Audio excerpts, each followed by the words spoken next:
You've got a lot to say about Burberry. That's great. I'll send you a link to the live stream so you can join in whenever you want. Because yeah, there's a few things we're going to talk about today.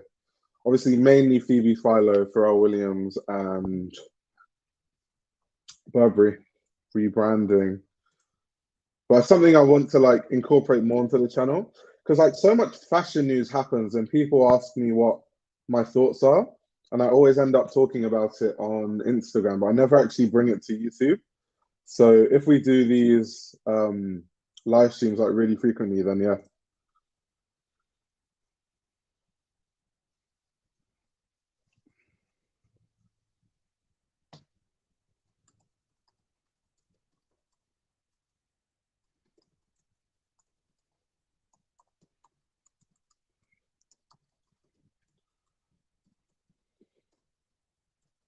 Let me just send out these links. How is everyone doing, Mo?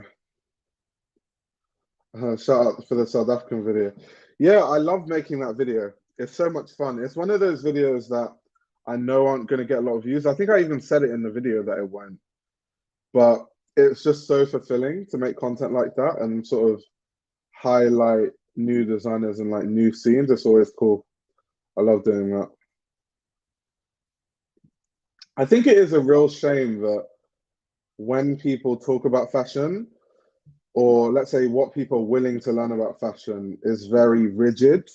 Like people are not willing to learn about fashion from many other regions. It's quite sad.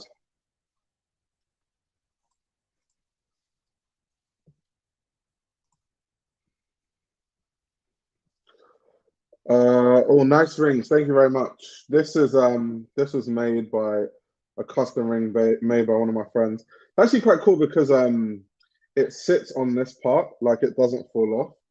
It's kind of strange. Like normally rings aren't made to stay here, but this was like made to be there.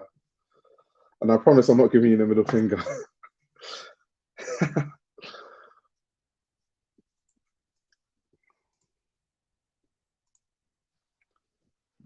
I'll be on in a bit, but I've got some sources for where Burberry's whole thing is going. Oh, that's really cool. That's really cool. I'm looking forward to that actually. That's really cool. Um, so the first thing we're going to talk about, obviously, is Pharrell Williams. So before I talk, I just want to get your general thoughts. What did you guys all think about Pharrell Williams becoming the artistic director of menswear at Louis Vuitton? That is, yeah, big news. I think almost everyone was blindsided. You know, in fashion, there are always those people that have to be right. So they're always going to be like, well, I knew that Pharrell was going to be creative director from the start. It's like, no, you didn't. Stop it.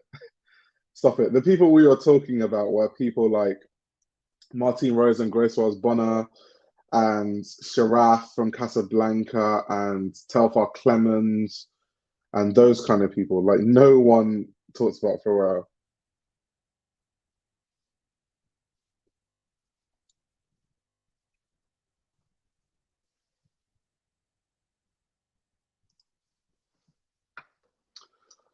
Or someone's people on I Deserve Couture TikTok comments were not happy at all. Why were they not happy? I haven't seen the video, but what were they saying basically? Oh, Pharrell's a smart choice. Interesting. Interesting. Interesting. Makes sense. A real tastemaker who's really good at what he does. Curious to see what he's going to do. Interesting, interesting, interesting.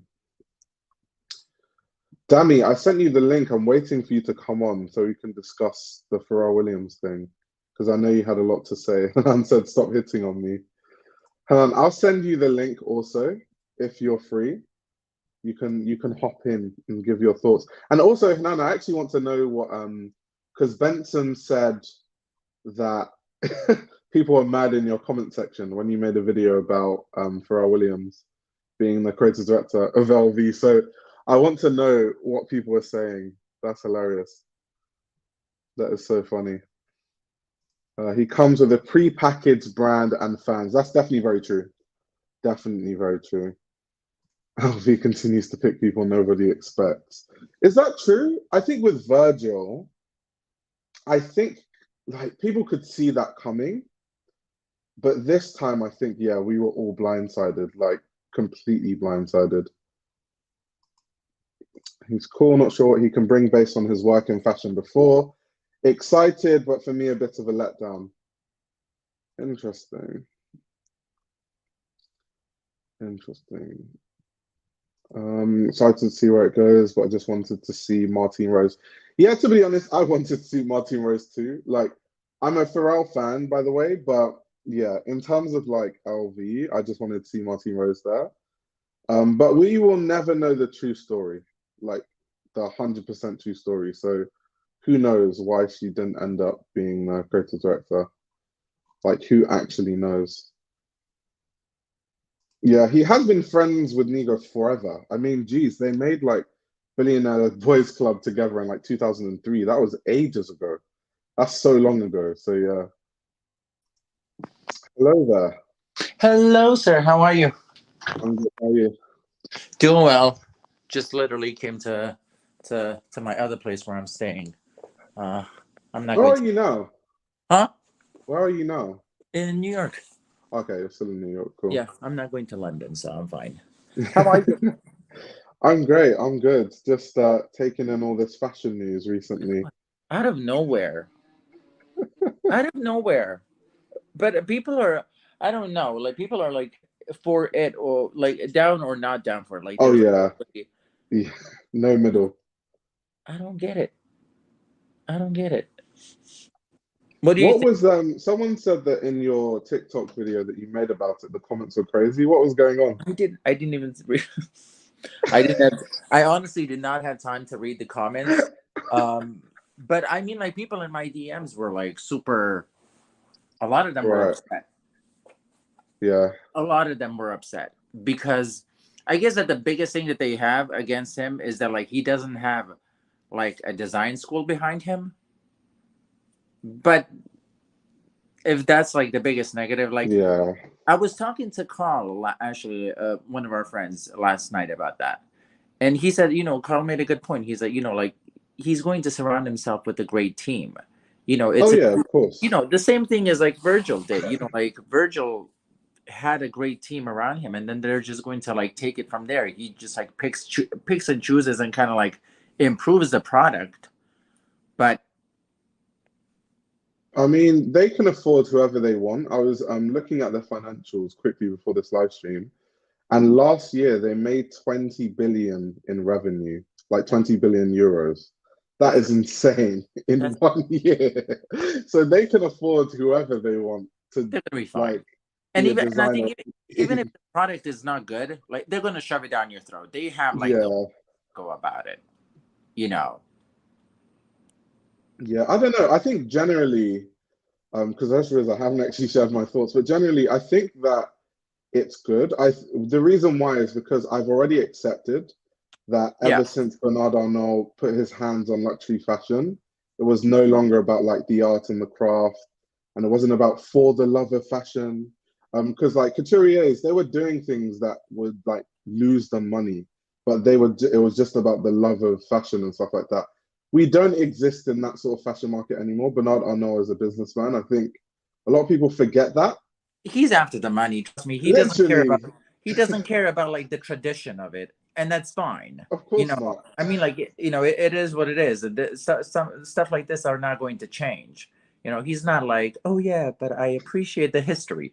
He does not give two f's about the history. He's fine. Um, but even like when he bought Givenchy, like in back in the '90s, he wanted to stop couture immediately. Yeah, And exactly. and then like they were Because it like, doesn't make money. what?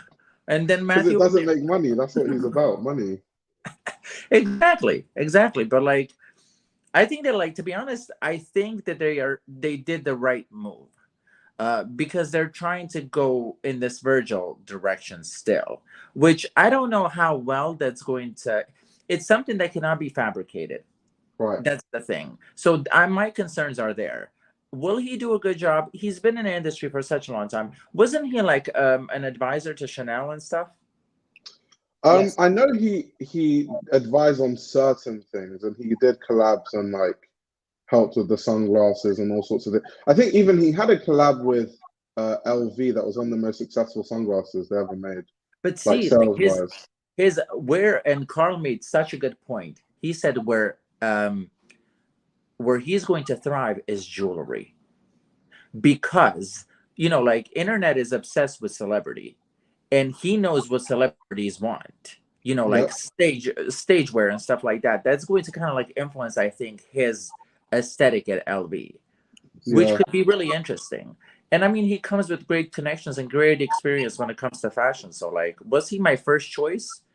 I did not even see this coming.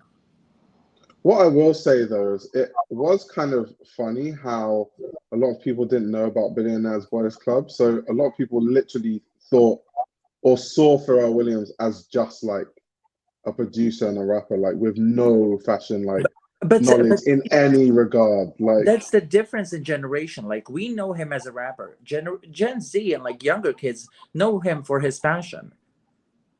Like they don't know that like he did music and happy. Until happy. Until happy. Like they were not that aware of his music, and like with Snoop Dogg and like NERD, and stuff like that. They're not aware of that like part of Pharrell, so they know him for his fashion, which makes sense. Unless, like, of course, you're really into hip hop, then obviously you know about Neptunes and stuff like that. But yeah, it's quite interesting because obviously he had that brand. He's had experience running so many other brands.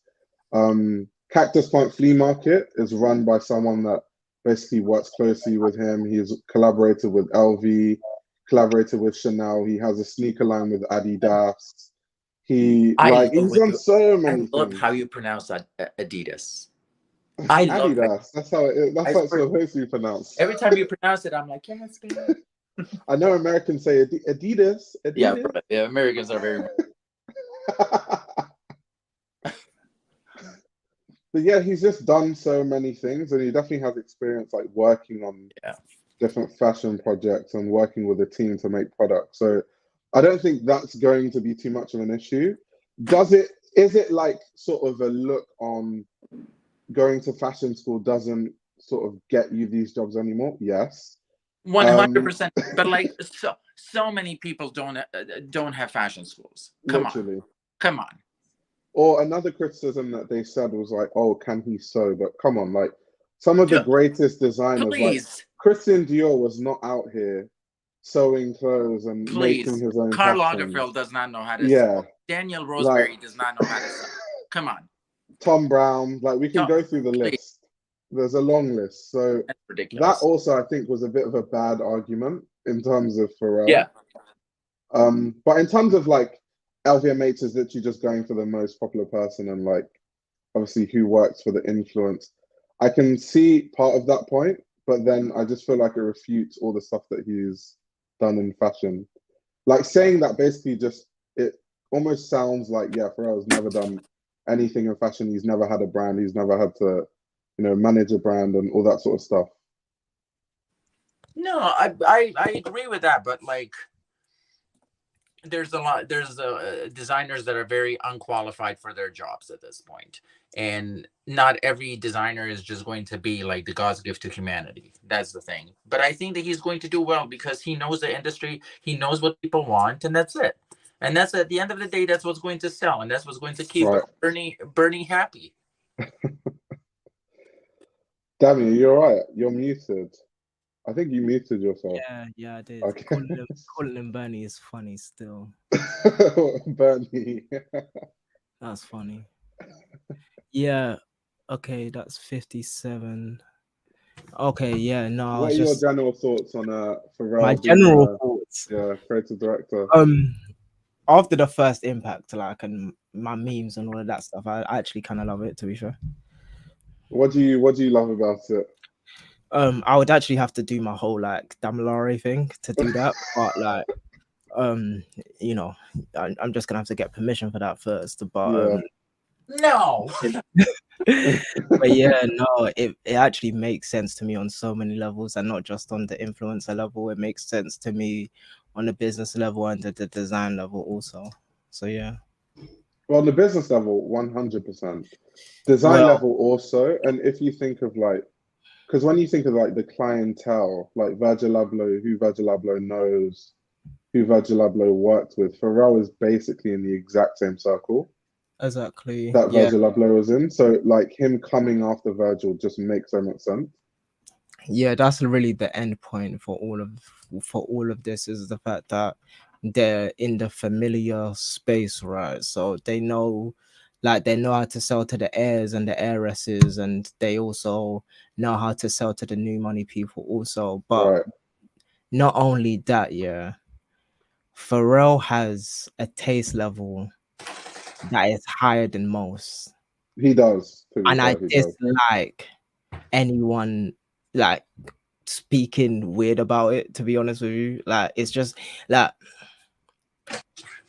it's one of those things where you'd actually have to know culture to know what Pharrell's taste level is.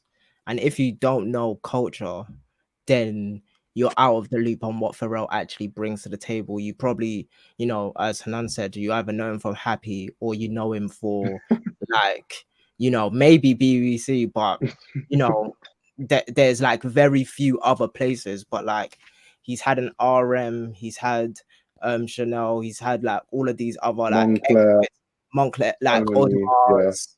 Like, I don't know whether he's done something with Hermes or Gucci, but like, he's literally just been around the gamut, just on the highest taste level ever. Like, and right. that his, not even his clientele, but his friends, like the friends, like the sheikhs and the oil barons and all of these people. And That's so true, though.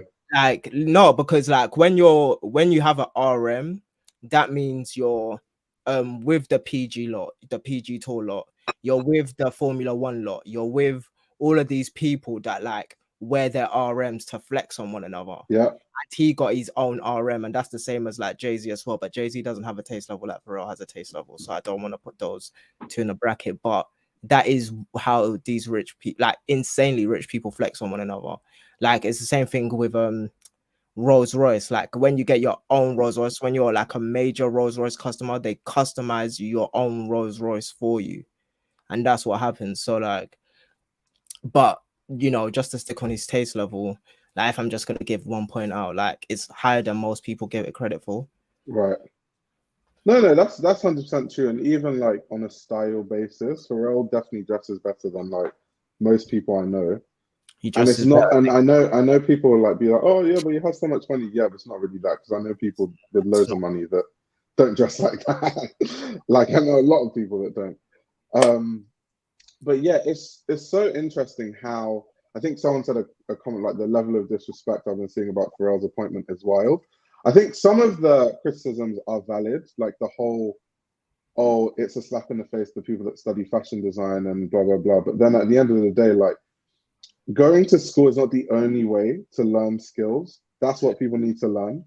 Like, there are people who have never touched the fashion school who will be better pattern makers than people that have gone to CSM or gone to all these schools. So like, different people learn differently. That's why when like Hanan and I are mentioning loads of designers like Christian Dior and all these people that can't actually sew or do any of that, like, there's so many designers who use their taste level to create collections without the need to sew, because they have people that can bring their ideas to light. Well, I actually had that on my list, funnily enough.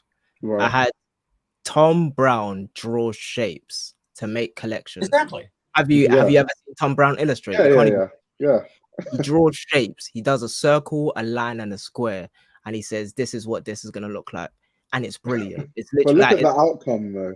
Exactly. Yeah, he makes the most brilliant collections, and I'm not like undermining it, because like his abstract contemporary art is like phenomenal. Like, if you care for abstract contemporary art, right? But at the end of the day, he draws shapes.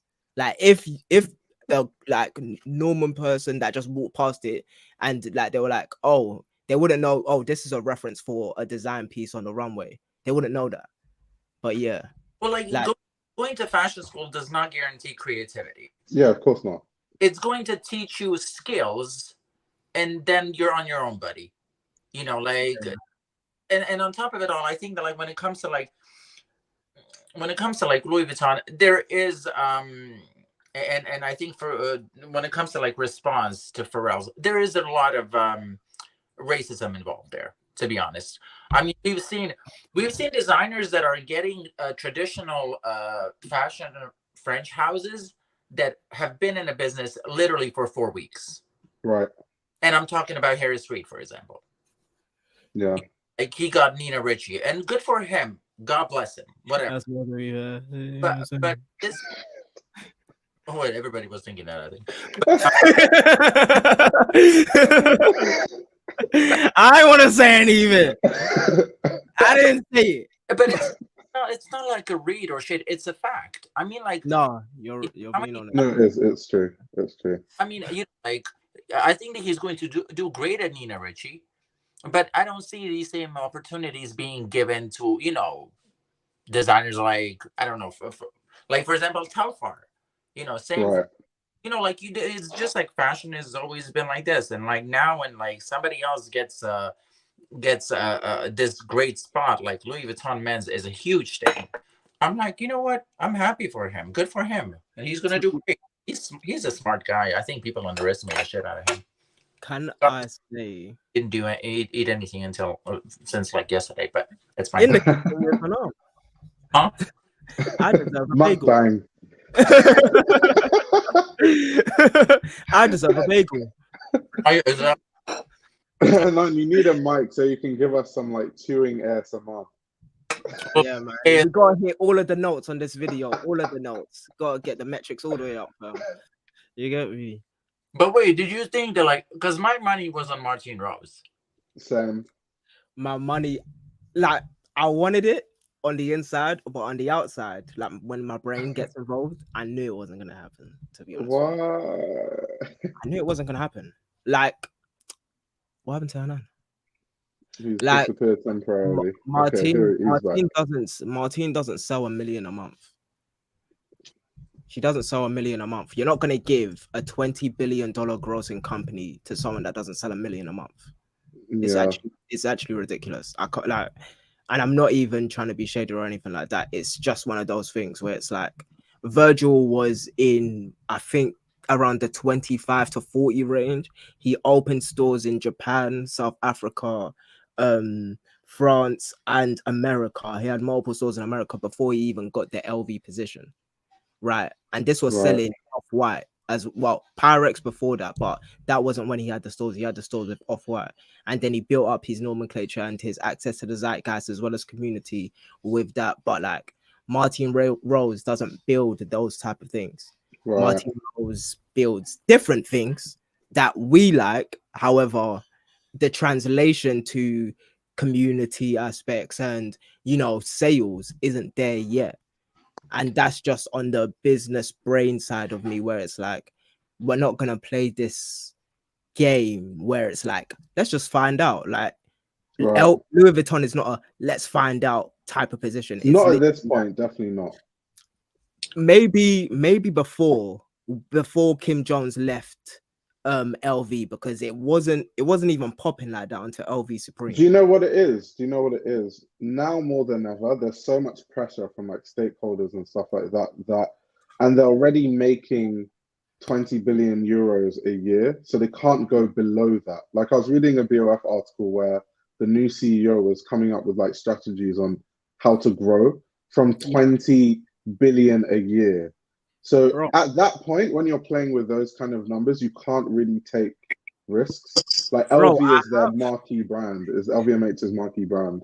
I have the market segmentation right in front of me because this is what I was doing before I came onto here, right?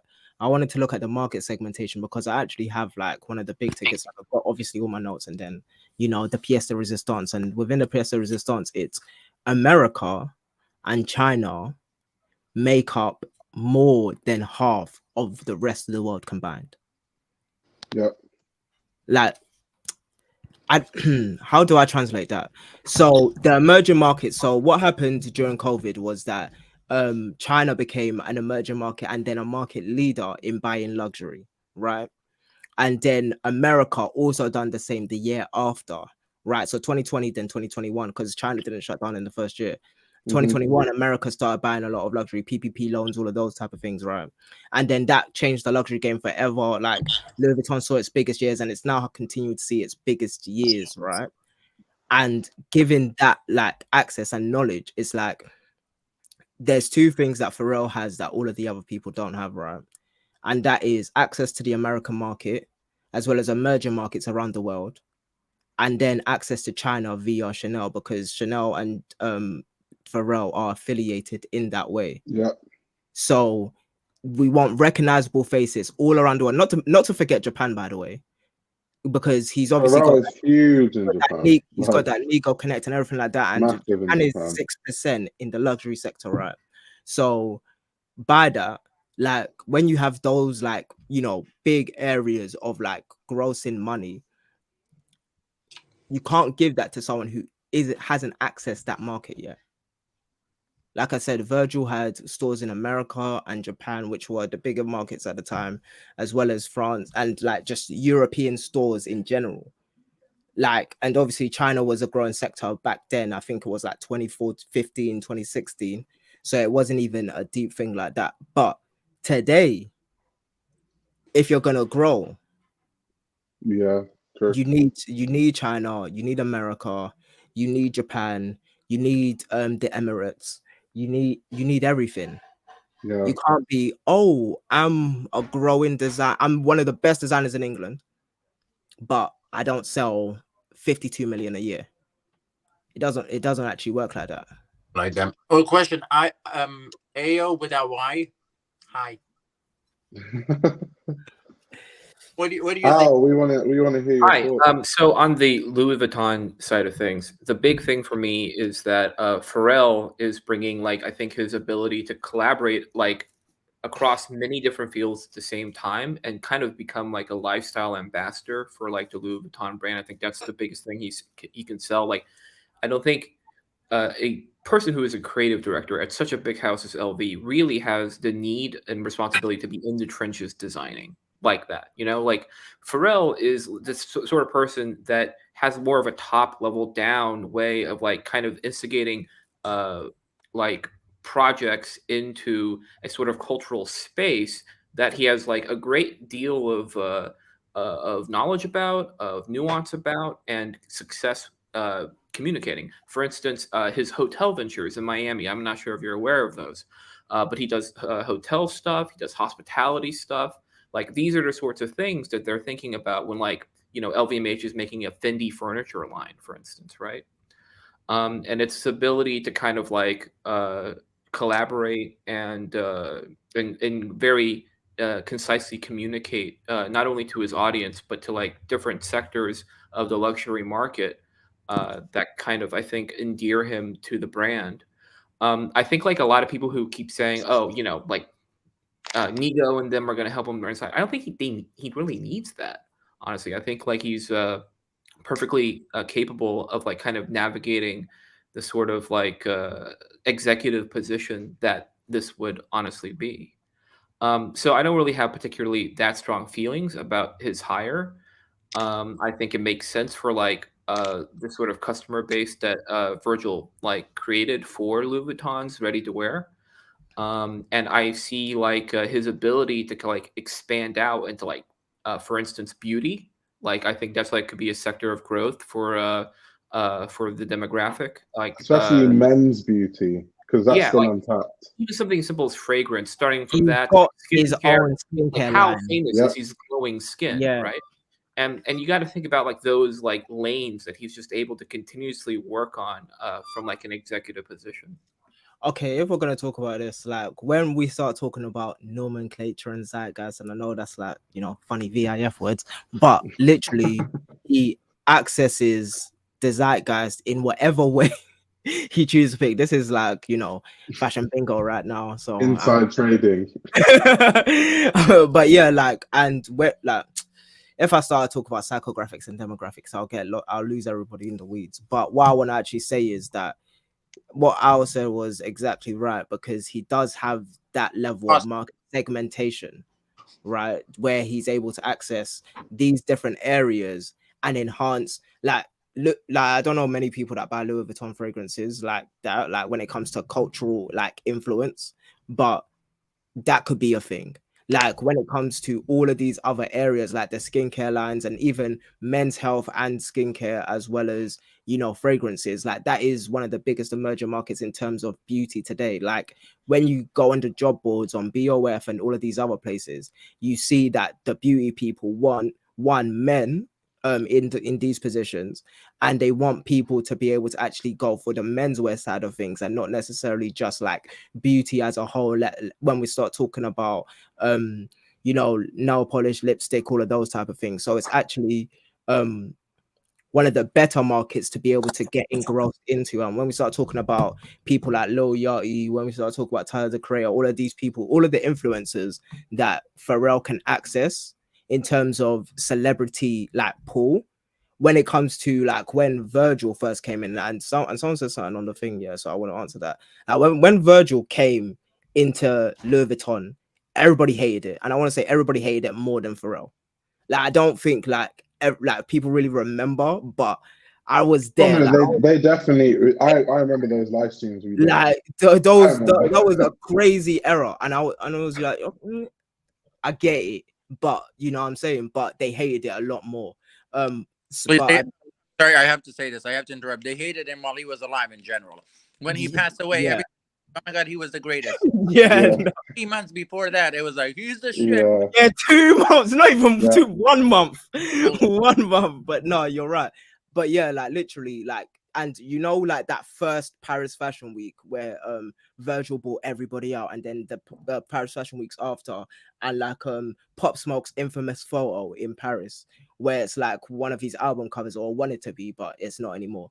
But those type of moments will happen in Paris, not just in June, but in every fashion week afterwards. Like, menswear fashion week will be a thing once again, and LV literally pulls people in and draws people in to Paris Fashion Week men's, because what even is it without that star-studded event? I'm not gonna say that. I'm not gonna say that because I love menswear fashion week here, but you love Kim Jones, so you shouldn't be saying in my heart, I love it, but in my brain, I understand that that's a more simple fashion week to get into. There is like, for Womenswear Fashion Week, it's literally the global conference of fashion and beauty industry, but Menswear Fashion Week isn't that. But what Menswear Fashion Week in Paris can be is that.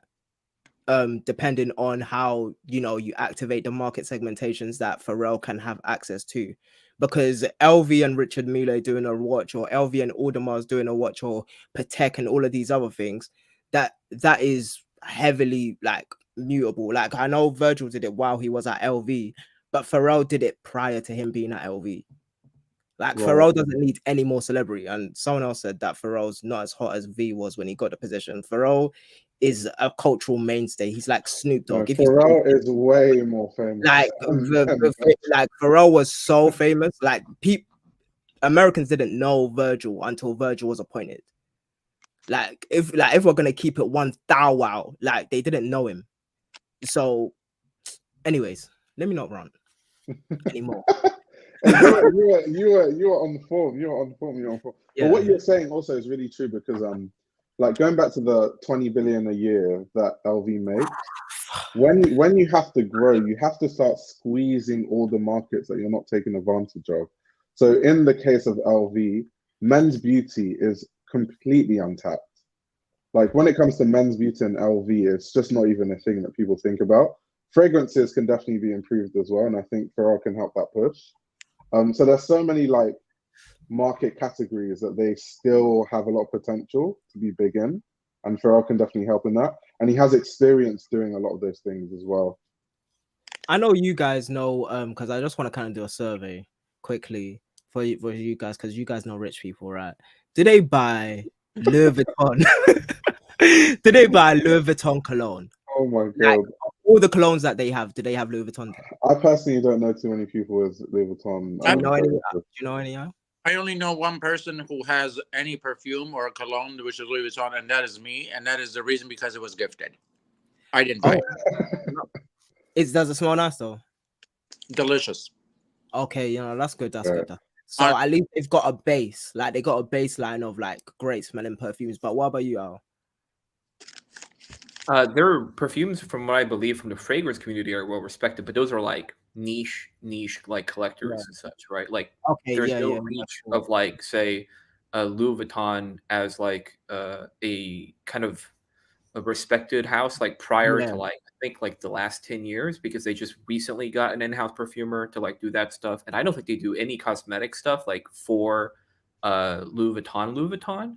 I think all that stuff's through Dior, which is of course LVMH. They have a very, very successful beauty segment.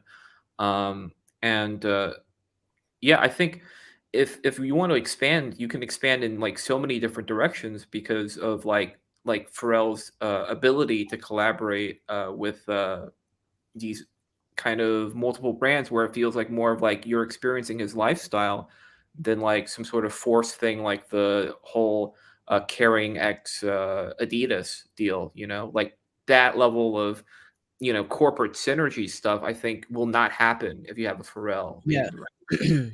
What do I want to say again? I want to say something. Oh yeah, so the menswear perfumes that I know, because I've been like, I've been trying to, what I'm saying, do my thing in there, and I'm going perfume shopping soon. But it's Chanel Blue, Givenchy Gentleman, and Dior Sauvage, probably. exactly. Nobody says, and I want the chat to, because like I'm not trying to say it as if I know everything, but Oh no, no, I the do want to popular know. fragrances are like Versace, Eros, and like Invictus by Paco Rabanne. Yeah, I know more people that like- buy Diesel, Only the Brave, than any other perfume. By the way, like when it comes to like the baseline, And it's not oh, I'm just just gonna perfume. buy I want to get off that as like an example because there's not that much history for the house for that. For instance, the big one is jewelry, right? Like every single press release of Pharrell's face, you see the Chanel shades. Like growing men's jewelry as a business is like a huge margin thing because you can make stuff out of brass and charge like a rack for it, right? Chanel already does it. Yeah, Yes. no, and costume jewelry, and like with the advent of like 3D printing being a thing, and like sort of like Pharrell's love of neon colors, you can kind of see like maybe ceramic or like 3D printed stuff getting worked into the mix too. As like Dior, for instance, embraces a lot of like technological stuff these days in their marketing in terms of their fabrics and what have you. I can see similar direction happening with LV because of the history with like sort of like the treated canvas and the margins they can make on literally canvas, and of course the business directives is like small leather goods growing, et cetera, et cetera, et cetera, right? Like that's kind of where I would see like where are the margins you can move towards that. And beauty, obviously, huge margins in beauty historically, like 50x margins or whatever. Right? Yeah, no, like, and obviously, Frank Ocean done the Homer John with the fan jewelry. That was like, and that was everybody expensive. thought they could afford Homer, yeah. That was until they actually went to the website. Yo, but I want to know how many of those actually sold. Like I know Drake bought some, and I think thereafter they might have sold, but it's stuff like that, right? Where it's like, because those were resin, they weren't they were resin with jewels in them, right? I don't know whether there was Swarovski or something else. They're literally plastic with lab diamonds. Yeah, right? yeah. There's no they were literally value proposition outside of like the Y2K influenced design and Frank's brand. And for some reason, did they also launch with a Prada collab or something? Yeah. The clothes. Yeah, it was the clothes. No, it was like a backpack. It was like something really random. No, it was like a whole apparel like thingy. So there was like bags and a jacket and a couple of like other things within that. But I don't want to move too fast. You get me? But yeah, I mean, like I'm reminded of like when Virgil debuted, and everybody was like trying to sell the idea of like the intergarment like accessory, like with the harnesses and stuff. They were really trying to, again, invent markets, right? And I think they're gonna basically do the same thing with Pharrell. That was an invitation. Okay. This is my difference, right? Because I am, into the Pharrell thing. However, I don't think Pharrell can do what Virgil did, how he did it, when he like invited people into this different like level of world, like, and he was inviting new tastes and different tastes, right? When it comes to giving the harnesses, like making those things look cool, you need to be a certain, like, we don't, that's not a day-to-day John. Like that was Virgil and Matthew together, like making that happen, and they willed that into existence. Like, remember, like they were an active, overt team. Like Virgil, Jerry Lorenzo, and Matthew Williams, and everybody else. They were an active, overt team, willing things into existence, making streetwear luxury. Like that was the operation, and they succeeded in that, right? Now, what Pharrell can do is like different and beyond. However, I would literally have to see it. But actually have to see it happen. I have to actually see Pharrell's things exist to know that they can happen, because I saw their leaks thing happening and then said, yeah, that's obviously going to be at LV. But whatever Pharrell can do, it's like literally a blank canvas for me. I don't know what Pharrell is exactly going to be. I just know it's going to be good for Vivienne Westwood vintage pieces by like 20% overnight. He can do anything, right? I'm not saying he can't ability to do anything. None. However, this is the thing. He didn't invent that market. He didn't invent the guys like wearing harnesses, and now there's guys wearing backpacks right up here, like on their chest, and saying he invented the Bape market. Let's not get it twisted. He dropped Mr. Me Too specifically. Not single-handedly. He invented the Bape market. What? Not single-handedly. You're giving that to Pharrell? Not single-handedly. Yes. I can say that he definitely brought brought Bape to America, definitely. But in terms of the market was created by like him and Lil Wayne and Soulja. Like it was a lot of people, bro, that like made it big. But I think he initially brought it to the US. To the extent that he released a diss track about other rappers wearing Bape because Lil Wayne was but that is where like that is where Drake and Pusha T's thing stems from, right? But this is the other thing, right? Like Pharrell can invite you to a taste level. Like, but when it comes to a design sentiment, right, that you are adding to your wardrobe, I haven't seen him do that necessarily, right? Like he worked with Nigo with what they made, Billionaire Boys Club and Human Made, right? And he also worked with Chanel with what they made. However, those were apparel collections. And for Pharrell's designs, that he wasn't inviting people into something else that they didn't know yet. Like, and I'm not saying he can't do it, but I haven't seen it from him. Like when we start talking about underground design, or not even underground design, but new wave streetwear design that happened to become luxury versus what Pharrell's doing. Pharrell wears RMs, right? What can I say about RM? Richard Mille or Richard Mille, because he wants to sound a little bit more, exotic, innit? But Richard Mille is literally the highest taste level possible, and if you don't understand it, it's just an ugly watch, right? Like, and it's an ugly watch, I would say. And it's it's the most complicated design that you can actually buy within a timepiece, as well as girls that get it, and the girls that don't. They don't. Like literally, no. But that is him inviting people to a taste level, right? And I know he can do that. Like when he starts talking about his skincare, perfumery, like wearing different types of shades, like different accents and all of these other things, I know he can do that. But inviting them into a world unbeknownst, I don't know whether he has that. That's a strong point. It's a very strong point. Even, if you think of like Virgil Abloh, he created a whole category of like, that sort of like urban luxe where people wear like hoodies that cost like $500. Like that sort of market, Virgil Abloh literally created it. So many luxury brands were like hating on Virgil when it first started, and they all copied it by the end. Because they're like, oh, it's actually easier to do this. Like our profit margins are like really high.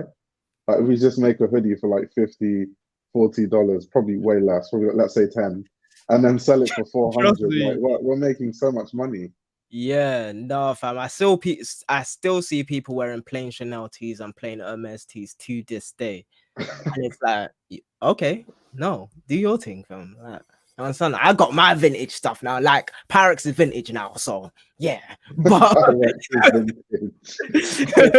God. No, yeah, that's how old we are still. I can't lie. That's how long we've been doing What do you this. say? Pharrell's probably going to bring a vintage military style that Nigo has. I don't quite think so. That's not Pharrell's taste. Well, that's what isn't that what Daniel Lee is doing at Bottega? That's some tea.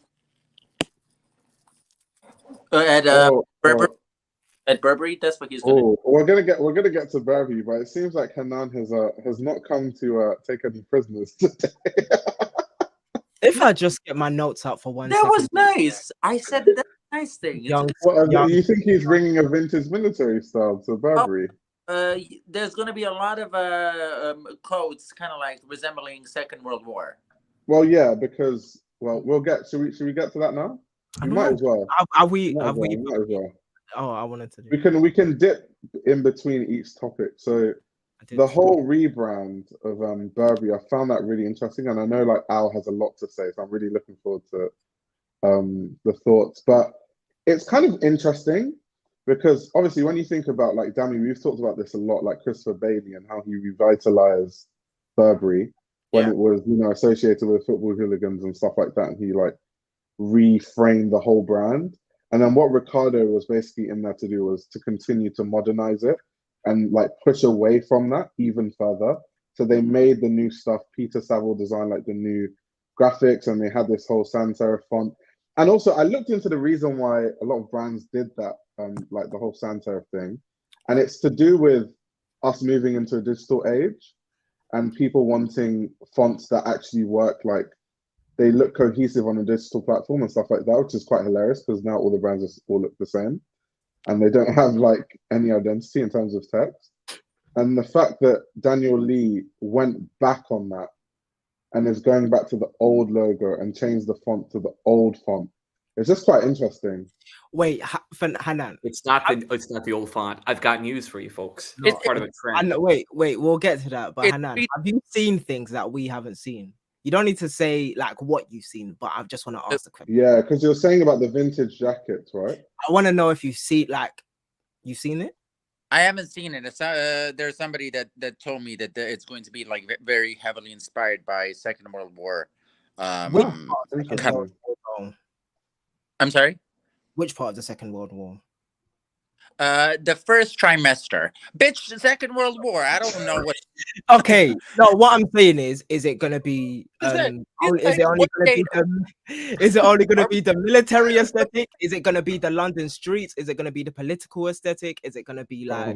Because there's different levels. Is it gonna be like the earls and like duchesses and all of these people? Because there's different levels to what Burberry was, isn't it? Like policemen and everything like that. Yeah, so they're going to take inspiration just from the policemen and the upper echelon of the girl. I don't know. It's just... All right. No. Because like, yo, you know what? Yeah. Cool. Because like, Hanan, you're special. I don't know anything. I'm speculating. I just be doing my own thing in my little corner, and that's just be it. But you be knowing. So, like, but you be knowing. You always bring the tea, girl. You know what I'm saying? But wait, I wanted to say something though. That's not the old logo. That's not the old font. No, but it's the logo is. It's a graphic. It's like, yeah, the old night. Like they have a name for it. I forgot what it's called. I think it's called like the Equestrian Night design or something like that. Equestrian Night. Yeah. But Al, are you there? Okay. Yeah. So the main thing that I wanted to bring up is that I believe that this Burberry redesign and word mark and everything is part of like a growing trend that like attempts to echo back to like the idea of a roaring 20s. During the 2019, there was this sort of anticipation right before the coronavirus that this was going to be a new golden age of sorts, that like people would pull out of like the sort of economic kind of depression that was sort of like the mode of understanding at the time, and that there was going to be like a more debonair sort of ideal going into the 2020s. This was reflective in architecture with like an Art Deco revivalist movement. You said 2020s. You said 2020s. Did you mean 1920s? 2020s. because okay. it echoes back to the 1920s. And it's Yeah. interesting you said World War II. I think it's actually post World War One. That's the sort of thing, this lost generation sort of thing that they're actually trying to reflect, because the new 1920s turns out not so great of an era. Turns out lots of, dark times ahead, as reflected in like the popularity of aesthetics like Balenciagas, which is very apocalyptic, right? And I believe that this sort of resurgence of the sort of Art Deco thing is a kind of like Art Deco in quotes sort of thing, Yeah, it's right? not Where Art it's trying to embrace like and kind of question what are these old ideals of luxury, while still like kind of paying homage to that heritage, and offering almost like a sort of safety in like kind of those sort of old like Art Nouveau inspired or Art Deco inspired like elements of design. The first time I think I spotted this trend was actually in movie titles fonts. The titles fonts for Nope and Everything Everywhere All at Once have like a similar sort of vibe of this Art Deco sort Oh, of I'm thing. gonna enjoy But if this. you look in particular, if you want to link it somewhere, you could probably Google and find it. The ending titles of Everything Everywhere All at Once use that exact font, the exact font. They stole it? They didn't steal it, obviously. Like I know that's that's a font that you can find in Photoshop. By the way, I just wanted to say that. Like I've used it before, and that's obviously a variation because there's certain. I was about to get technical, but it's different. That's just I the thing. believe the kerning is different and it's all like custom. I was gonna say that. I was saying to myself, do people even give a fuck what kerning is? Like, yeah, but this is again a part of a wider trend towards more and more ornamentation versus like the minimalism that everybody kind of complained about with the old fonts and like word marks and such. A similar trend is happening in the graphic design world. If you look at the new like icon logos that were released for like the 2024 Paris Olympics, you get also sort of a similar thing with an Art Deco feel. And I'm not saying that this is Art Deco feel. This is a bit older than that. Again, like we're going about trench warfare, World War I, heritage of Burberry. But I do think it's referencing that specific era, and like the sort of connotations, at least in America, with that era are like very interesting and fraught with like this sort of like understanding of like a big class divide, and that's it's something that like I inherently pick up on. I want to say that this is even further than this was way further than World War One. I can't lie. This isn't, you know what I'm saying? The ornamentation, obviously they've got the War of the Roses and like the Tudor times in there, but it is after. So when you start talking about trench warfare, you're really talking about Napoleonic wars and like things thereafter. World War One in particular, because that's where Burberry made the trench famous. Okay, yeah. I just wanted to note quickly, not to say that anything that you said was wrong, but just to note it, is that when we start talking about the technical advancements, right? Because that is, let me try and pull it in like the different layers that as I understand them. So when we start talking about technical advancements that people have discovered in terms of what people wear and who can wear them, that comes thereafter, just before the Belle Epoque period, right in and around like the period before Art Deco that looked like Art Deco, right? So, and I want to really simplify what I'm saying, but generally, when people when there were still horses in wars, that was in and amongst the 1800s, like the loss of that when people started taking rovers and all of those things, that is there and abouts where the technical advancements came. But let me get off of the world wars, right, into what Daniel Lee can bring. When it was first announced, I was ecstatic because I remember saying in the first live stream with, two of the compadres whom are on the live stream, when we were talking about Daniel Lee and Bottega, that Burberry would be the ticket because that was the only logical solution. However, it's not just that, right? Because what Daniel Lee can actually bring in terms of technical advancements and innovations, and what I've noticed, the way that his design acumen goes is he picks a setting, he picks theme, and he picks an art period, and he puts them all together. So he invents a delta, and that's what he did with Bottega, right? So when we look at Bottega, you obviously have the Art Deco, and maybe he's in love with Art Deco. However, I don't know whether he wants to reference that again. However, we do have that like sleek modern design in Bottega, as well as the technical innovations, because these are two both technical brands, right? Obviously, the Intrecciato is quite a bit more advanced than the trench coat. However, when we start talking about cutting and all of these other things, like and making clothes, you can do a lot more with the technical side of Burberry, in terms of if you just put take the technical out and understand it's really pattern cutting and, you know, materials. But you know something interesting though? That everything he did at Bottega, minus the Intrecciato, could have been Burberry, because it was actually a lot of coats and it was a lot of sweater. Like, it could have literally worked both ways. Yeah, when I did my Bottega video, this is when I. Oh, he's gone. He's frozen up. No, it's not right. Sir, he's saying it. Oh, now he's frozen. I am frozen. I am frozen. Okay. Okay, I'm back. But yeah, when I was making my Bottega video and we were having that conversation, let me be speaking. Where?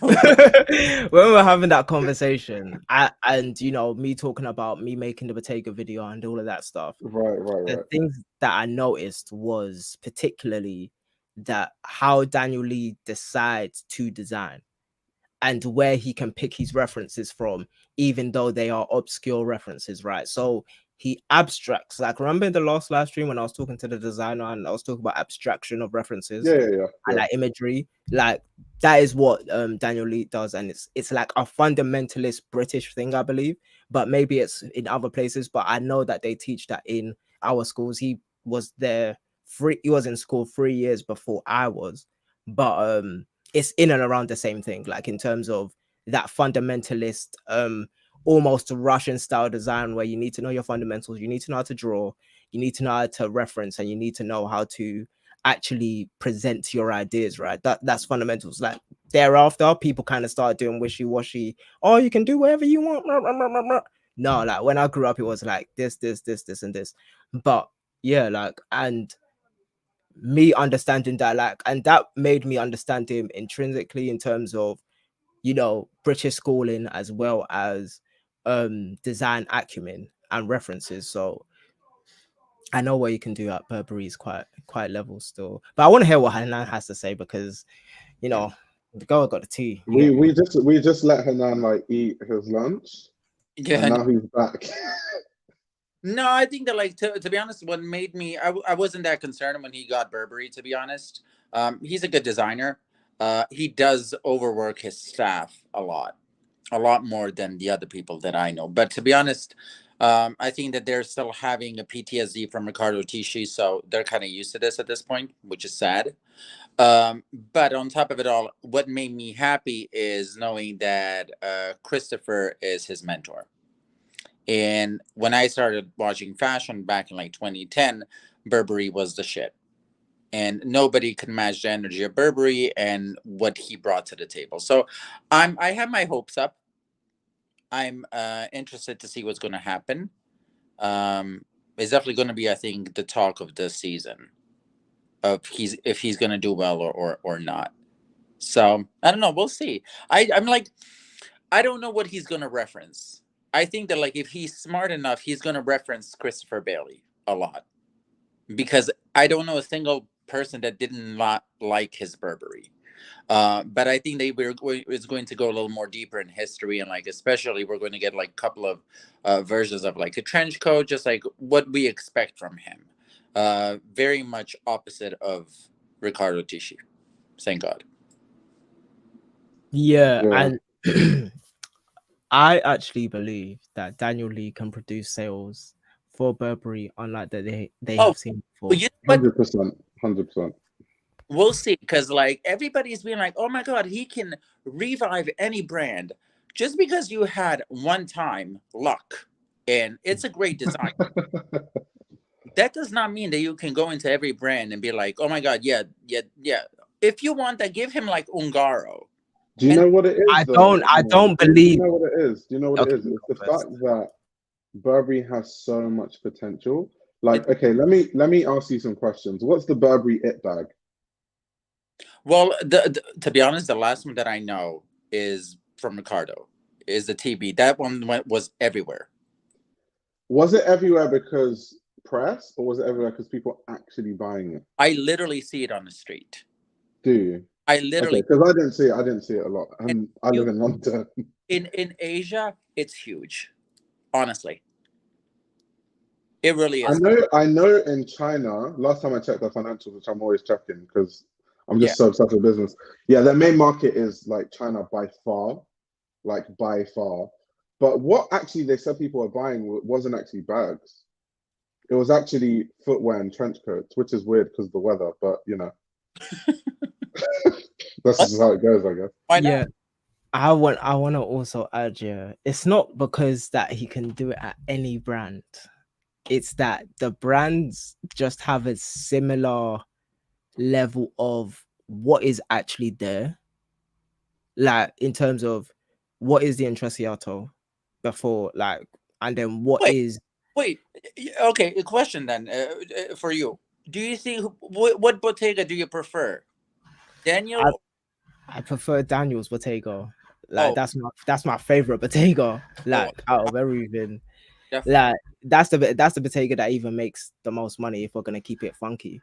But like literally it's still in Harrods. I literally went there a couple months ago. Actually, I went there with Al. It's still in Harrods. That's good. Yeah, So I'm not gonna lie that like it prints money in the same way that like they still have Heidi stuff at Celine. I mean, not Heidi stuff at YSL right now. Yeah. Although I like the new YSL more because I think it like hankers back more to like their 90s, you know, downtown party scene aesthetic. I think the important thing with regards to like the new direction is like, again, because of how large of a house it is, like how much room is he going to have to like kind of debut a new direction for the brand, whether it falls into my aesthetic musings or not. Like, I think you do need something completely different. You've got to like drop, I think, the sort of associations that you have with the Tisci era, which is good for selling, you know, puffy jackets and not much else, in my opinion. So as I continue, like, so it's not just that he can do it with any brand. It's that the brands that he's at have a similar niche in terms of they have room outside if you're able to splinter the thoughts out, right, and actually create like it's like you can call it a McKinsey tree or something like that, but like it's really just a mind map of, oh, when you break these things down into their fundamentals, what are they? And for both of them, in terms of Bottega and Burberry, it's technical innovation and it's being able to sell our goods with a particular type of material. That is the like first principles, fundamentals of both these houses. So they are of similar ilk in terms of they're at the billions. So that means they have enough resources to deliver whatever he wants.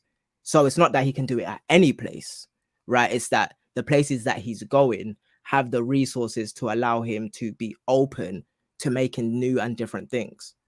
It's not that I think he can do it anywhere, everywhere, all at once. I think this is a particular segmentation that he has, and he excels in this segmentation, or should I say, we will see if he can excel in this segmentation coming of Burberry, because I know everybody says just because you did it once doesn't mean that you can't do it again. However, if he does it again, right, you're gonna like, it's one of those like bow down moments where it's like, no, I didn't see this happening. It's not though, because I've told you that Bottega, what he did at Bottega and Burberry could literally be interchangeable. Like it would work for both brands. No, what he did at Bottega was unprecedented. No, but I'm saying it's interchangeable. Like if you took the boots, the coats, the sweaters, and you put it in Burberry, it would still work for Burberry's customer base. Yeah, no, wait, I said that. I said this because they're close. Okay. They're close in identity, exactly, in terms of their fundamentals. However, I do believe that, like, okay, if you can do it at two brands, then like, is it going to be? Oh, it's just two. I'm saying I wouldn't be surprised or impressed because they're so close to each other. They went from 1 to 3 billion. if he went to like to a brand that is completely different from Bottega and revived it, that is a different thing. No That, one can do that. you know what? I'm going to pull a comparison, even though there's a brand like that's like going to after Balmain, going to Philip Klein. The as much as I love Balmain, the aesthetic is very clingy and kind of like shiny and kind of like very much logo kind of. You get what I mean? No, you like I think I understand it, but I still don't believe that we can say that. Love Balmain. I love We people can say, we just have to differ in that because but I don't think like, that he should be given this title of like the man that can no, any brand. he's generally like him, J.W. Anderson, and who else would it be? Maybe Richard Quinn. I don't really know, but Sam Ross is there of British designers that can print money. Right. It's a short list. It's like as much as we have probably the best designers out, it's still a short list of designers who can print money. You know what I'm saying? Like more so than I think printing money and like doing the whole growth of like a business and like identifying like something very niche like the Intersego and like kind of blowing it up into the mainstream. Like I think he can't just do the same thing again because what did Heidi do with Celine that kind of like I think had him falling on his face for like a more than a few seasons. Was he just doing the same thing again? It became not exciting. It was like, oh, the Heady brand. People are mad. Titles, he's like not going to it's do the the same thing. Like he's not doing that now. I'm not saying Celine is that bad now anymore, but like for a while he was doing that, and this shit does not work. Like nobody actually wants that in the fashion game, and I think it like carries to consumers as well, right? I think what really needs to happen is that he needs to revitalize the brand because unlike say LVMH with its plurality of brands that can just be like one small niche of a or segmentation, Burberry is Burberry Group. Burberry Group is I think somewhat independent at least, and Burberry is their top of the line namesake flagship. Like it's got to stand for something, right? It's got to have more than just like a hot item like a cassette bag. You've got to like kind of transform and take something that's just merchandise and turn it into a feeling, right? You've got to be able to translate from a marketing perspective, a feeling to the customer in the same way that like, Balenciaga did. And like, I think the only way of kind of making that sea change is like kind of treating it not like, how Tisci treated it with like, the Minecraft collabs and what have you. And you've got to kind of, form a whole like new identity of what it is to be a Burberry man or a Burberry woman, right? And I think like unless that sort of transformation like takes place and he just kind of does the same thing again but at another house, like I think that's not going to work. Okay. I don't think so. I agree with you. I think like you cannot keep doing the same thing just in a different house. We've seen that happen too much at this point. But I think that like even though I'm a little bit skeptical, I'm skeptical of everything, but I think that he's going to do a good job overall. But question is longevity. Like what is he going to leave behind? Like all of us, like Ricardo Tisci had a great track record in Givenchy, failed miserably when it comes to Burberry. Quick question though, concerning this comment. Do you guys think that what was the comment? One of the reasons why this comment here, do you think that one of the reasons why Ricardo didn't work is because he didn't understand the British feeling? Because I remember he had a lot of collections that were inspired by like Roman history and Roman emperors and Italian wars and armory and stuff. And it wasn't really British. But do you think Burberry has to be British though? Does it have to be that? Yes. Yes. Yeah. Like, and let me pull on myself for a second. I think my favorite Burberry collection with Tisci was this whole Camelot one sort of thing with like the flat, like medieval, like hats. Yeah, I remember that. That one was banging. That was the only one I thought was passable. Yeah. I remember that. So it's just so interesting that like obviously I know that it has. I'm just throwing the question out, but why does Burberry have to be British when like so many other brands that are, let's say, supposed to be Italian or supposed to be French, they've all been like, that's not the case anymore. But Wait, which ones? but when you think of like Versace, for example, Versace is always going to be Italian. That's the same category. Wait, Is which that one? Italian though? It is. But Dolce & Gabbana, yes, we hate them. I get it. Nobody has. But like they're quintessential Italian still. Is it? Because what? It's Okay, not quite what as hewn, I think, to the British national identity as much as Burberry is. Like Burberry, I think, like Yeah. tries, I think. That's what I'm saying. Like you have those brands that are like typically that countries. I think Burberry, like when you tell me like what brands are very British, the first brand that comes to my mind is Westwood. Burberry Okay, is yeah. top, For Westwood, I definitely Westwood is can agree with German that. also, though. I can agree with the British. I think like those Italian brands, like even you said Versace, like Versace, I just don't think it's like when I think of Versace, I think of like that whole like hip hop era that made it like big in 21st Miami Vice. century and It's like more American than Italian. yeah, honestly. it's like I don't really think of it as that Italian. very Italian. I see a very flirty. It's quite Italian. It's very Romanesque. It use it like even the pattern that they use is like quintessentially Romanesque. It's not a Oh yeah, well, not Romanesque actually. It's Baroque, but Yeah, yeah, exactly. you know what I'm saying. It's like it's Like like New York, green, that which area. isn't actually that Italian. is that Yeah. because Romanesque is not like, you know what I'm saying. Baroque isn't even Italian, to be fair. Yeah, that's But what I'm like saying. like he broke? but oh fam, yo, okay, let me get this out. Here you go. I do declare, because like I like making these type of bets, right? Because like I'm not a journalist or whatever, because so I get to do it. But genuinely, like, because I made this bet before he left Bottega, and I didn't even like Bottega all that much in terms of it. There was too much hype around it until I actually sat down and like the hype was kind of like at its, you know, mainstay level. I wait for like designers, like I always say this, I wait for designers to do about 5 seasons worth of things. Like they have to be there 2 years or 5 years before I even start reviewing their collections. And by that last collection, I was like, all right, cool, I can, you know, review Bottega and like, actually write something about them, right? Or should I say Daniel Lee and write something about his Bottega?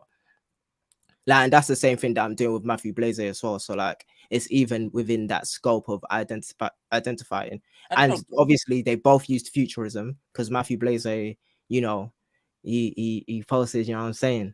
But Dude, considering how fast these designers are changing, I cannot give them 5 seasons. no, I have to make fashion slow in my mind in order to consume it properly. Because if I'm looking at 10 different collections, Bernardo North says otherwise. Bernard is like, oh. Yeah, no, but like I'm like, and this is the thing, like I'm the art side of fashion, right? Although I do like talk about the business side, like no matter what, I'm still going to be the art side of fashion. I'm going to care about the designers, I'm going to care about their life cycle, and I'm going to care about what they're actually designing and what they're referencing and who they actually care to be and say when they're at these fashion houses, right? And even in the merchandise or accoutrement or all of these things, you have your design sentiments that are placed within your fashion house, or not your fashion house, but the fashion house you're working for. That if you're an artist or a designer, you're going to be able to see that, yo, this is the accent, this is his signature, like this is, you know, he put his hand on this or she put their hand on this. So that's just the side that I come from. But away from all of that pre-subs, generally, like when it comes to Daniel Lee, I do understand him as one of the biggest British designers, right?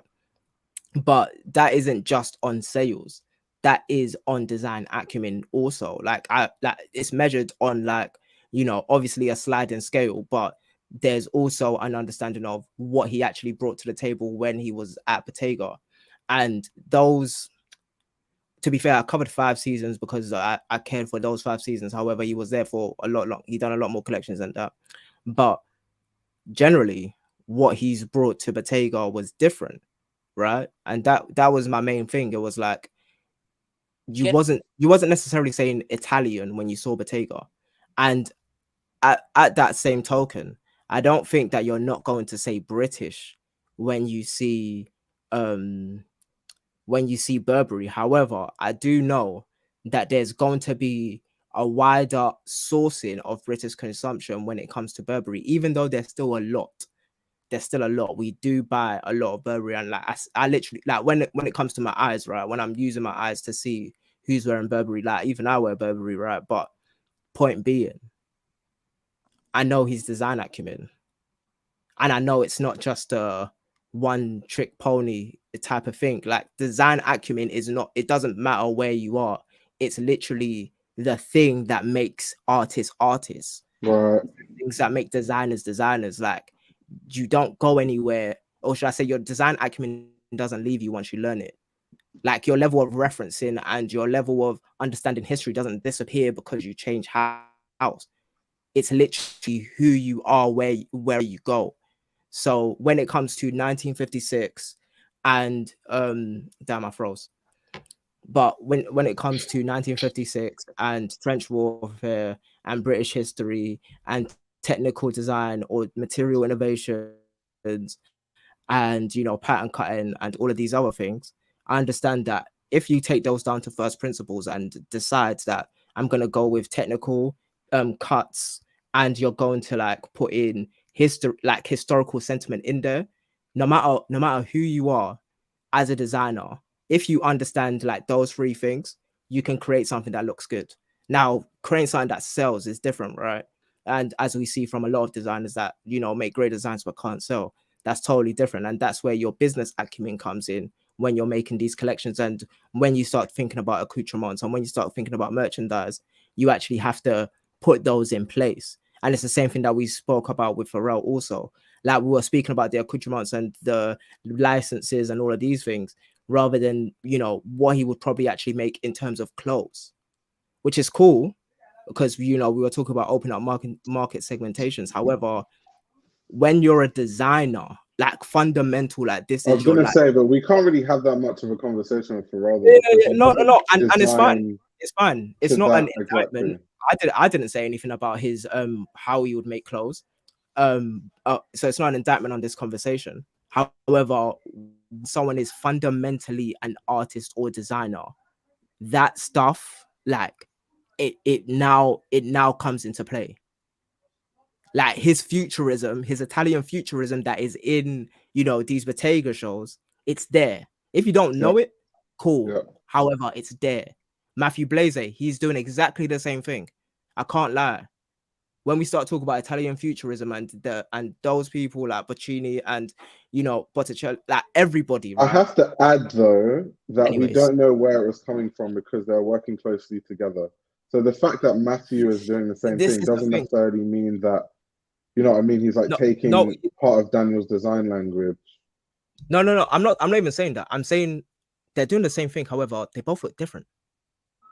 Matthew's Bottega does not look like Daniel's Bottega. That's how I know that just because they're referencing the same thing doesn't mean that, oh, they're going to make the same outcome. And this is the thing that we speak about with copying and like you can get the same reference, you can get the same sculpture or art piece and make a completely different design than somebody else who got the exact same reference. We spoke, like, this is one of our fundamental like fashion bingo conversations. And we talk about this all the time. Literally. But when it, like, so let me bring it back to Daniel Lee. It's only because I understand him as a designer today that I can put a bet on him in this way. If I didn't understand him as a designer, then I wouldn't say any of this stuff. Like when I understood Virgil as a designer. Sorry, to respond to this comment. So my whole thing about saying that Versace isn't remote like that Italian is because like there are very fundamental things about the brand, even down to the logo that literally references Greek mythology. Oh, so like you're getting canceled. How can something be that Italian? Oh wow, we're getting cancelled again. Now it's too late. Sorry, you cannot. It's like you're getting cancelled. But yeah, like I'm like, it's not an indictment on us. It's not an indictment on anybody else. Like everybody has the designers that they bet on in it. Like mine just happened to be British designers because I have like an understanding of their scope. Xenophobic. Okay, it's fine. I do have Italian designers and African designers also, but that's just that. But to be fair, I understand Polymoda and all of those places, and I'll soon have French designers. You know what? Damien once he has to like connect something after that. You know, he's like, I have African designers, but also I understand Polymoda and everything else. You understand? You know, someone saying, like, you got to like throw it in. Like, he has to be. Here's a little like. It's the sasson. It's the sasson on the conversation. That's how I like it though. He makes my job easier because I'm just a moderator. You're not even a moderator, bro. You're a spectator. That's what it is. I see people in the comment section are all about Balenciaga. Jesus. Wait, today is not a Balenciaga discussion. I'm sure we spoke about that though. Yeah. I brought it up it was awful for me to do it, but like it was mostly to communicate the idea that like it is a brand is more, I think, powerful than currently what like basically Tisci left in his wake, right? Like the branding of Burberry right now doesn't really stand for much of anything.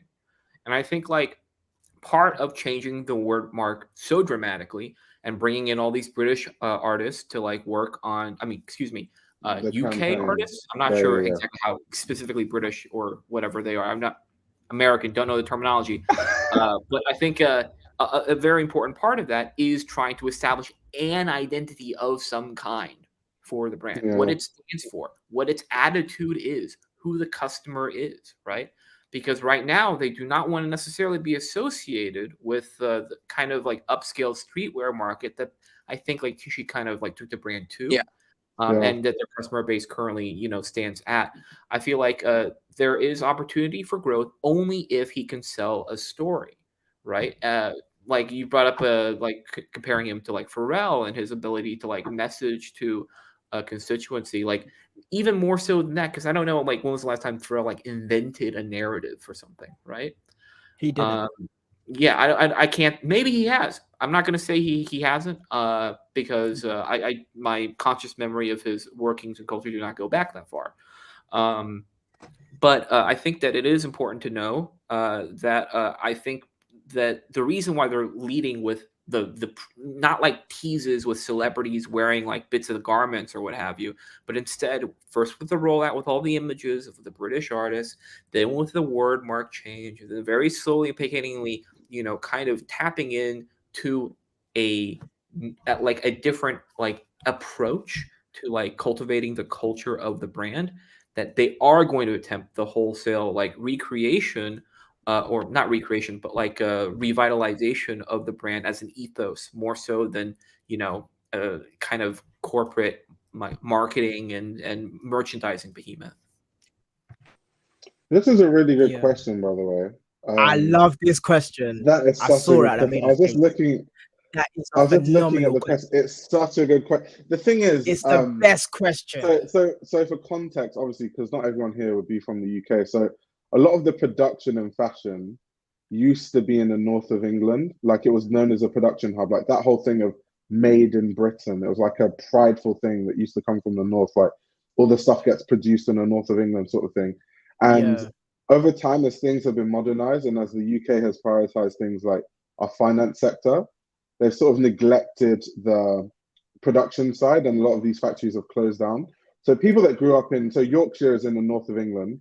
People that grow up in that area have this certain pride with British made products and things made in Britain, because there are still the remnants of that like production in the north of England. There's still factories there, just not as much as it used to be.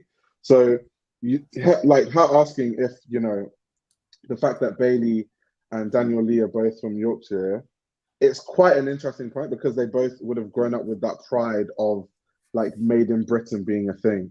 So I definitely think he carries that pride, which is why I think at Burberry, I don't want to speculate, I'm not in like Daniel Lee's head, but I feel like there'll be this hidden sort of pride of, because it's a British brand and I'm promoting like a British sort of design language, it's almost like a weight on his shoulders in a way. Okay, are we going to tag me in? Does anyone else want to say anything? Yeah, I'll tag you in. No, and then British 3D printers. They might want to say something, so you know what I'm saying. All right. No, like that question was was Such a A. good question. You know, it brings it back to home because like I still remember that Bottega conversation that we having, especially with Daniel Lee leaving Bottega, and how I referenced him coming from the north of England, right? Because there is this there is this sentiment. Where's he from again? Wait, are you a Nostradamus? No. I am Nostradamus. That's what it is. That's what it is. Oh my god. But yeah, no, Daniel. So it's funny because where Daniel's from, I actually went to school there. He's from Bradford. Bro, when I was saying that in the chat, right? When I was like, he's from Bradford. Like, Bradford is like you need Bradford to know. is the most working class, like one of the most. You need to know what type of ghetto areas we're talking about right now. Like it's like Daniel. What can you compare Bradford to in like the US or like? There's no. It's hard. It's hard to even directly like compare maybe it. middle of America. Maybe if you say middle of Like America, middle of America, low class, not a lot of jobs. It was known for factories and known for production, and once that industry died, basically no one had jobs left. That is basically Bradford. Okay, let me say it like this. There is this sentiment far and wide that if a man doesn't have dirt under his fingernails, he hasn't got a real job. Now, I don't know whether anybody really remembers that era. However, I just happen to be too old for this. Literally, that is the set, like working in construction, working with being a cobbler, like being a cutter, all of these, or being a mechanic, all of these things that I'm freezing. I'd be freezing. Up but again. all of these things that are like quintessentially freezing up again. Yeah, all of these things are that are white man. Yeah, adjacent, Daniel literally. Lee's dad was a mechanic, and that's also, I didn't mention that, but also that was another industry that was big in the north that suffered when we started, like following like the finance sector and stuff. Bro, like a lot of the I remember when we had this automotive chat, industries, we were in the chat. I'm pretty sure it was Daniel Lee, right? Everyone was like, Daniel Lee's middle class. I was like, Daniel Lee's from Bradford. Yeah, you Bradford is not a middle class area. And be from Bradford. Yeah. It doesn't, and this is the things that you understand if you're from Britain. You just understand that, like, just intrinsically. But that's not a shot at Bradford. That's just understanding what Jessica's question actually entails. It's literally the grit and grime and what's that British nomenclature again? Make, do, amend. All of these things, like where like keep your chin up. All of these, like put your nose to the, like all of these, like all of these nomenclatures about white men and like bravado and all of these things exist in those like places, right? And let me talk directly to what just actually said with them being. I'll put it back on the screen one sec. Yeah, I actually do believe that will be meaningful. Maybe not in terms of design, because I think he is going for the more upper class thing, because it seems like he does like being affiliated with a luxury consumer. Yeah. However, I wouldn't be surprised if there was a working class nature, like how he overworks people. Like that is how he's told to have been overworking people. Unless do you reckon also that comes from obviously their upbringing, because they are from places where literally you do hard labor intensive jobs. You have like, even, Christopher Bailey's dad, it's one of those person. Wait, sorry, I don't want to speak at the same time as you. But it's one of those. I think Christopher Bailey's dad was like a carpenter as well, and Daniel Lee's dad was like a mechanic. But it's that area though. It's like that's like there's this mentality that Brits have, right? Where if I'm working till 12, you're working till 12. If I'm getting up at 5, you're getting up at 5. I want to see everyone here at 6 a.m. and starting at 6 a.m. and no one is leaving till the job is done. There's also that, like, when we start talking about now people chasing stuff, right, in Britain, when you come from a working class background, that you got some sort of chip on your shoulder, you work from morning till night, painstakingly creating whatever it is you need to create because money have a mech. That is a Black British nomenclature. Black Right. Jamaican. Yeah, but you get me.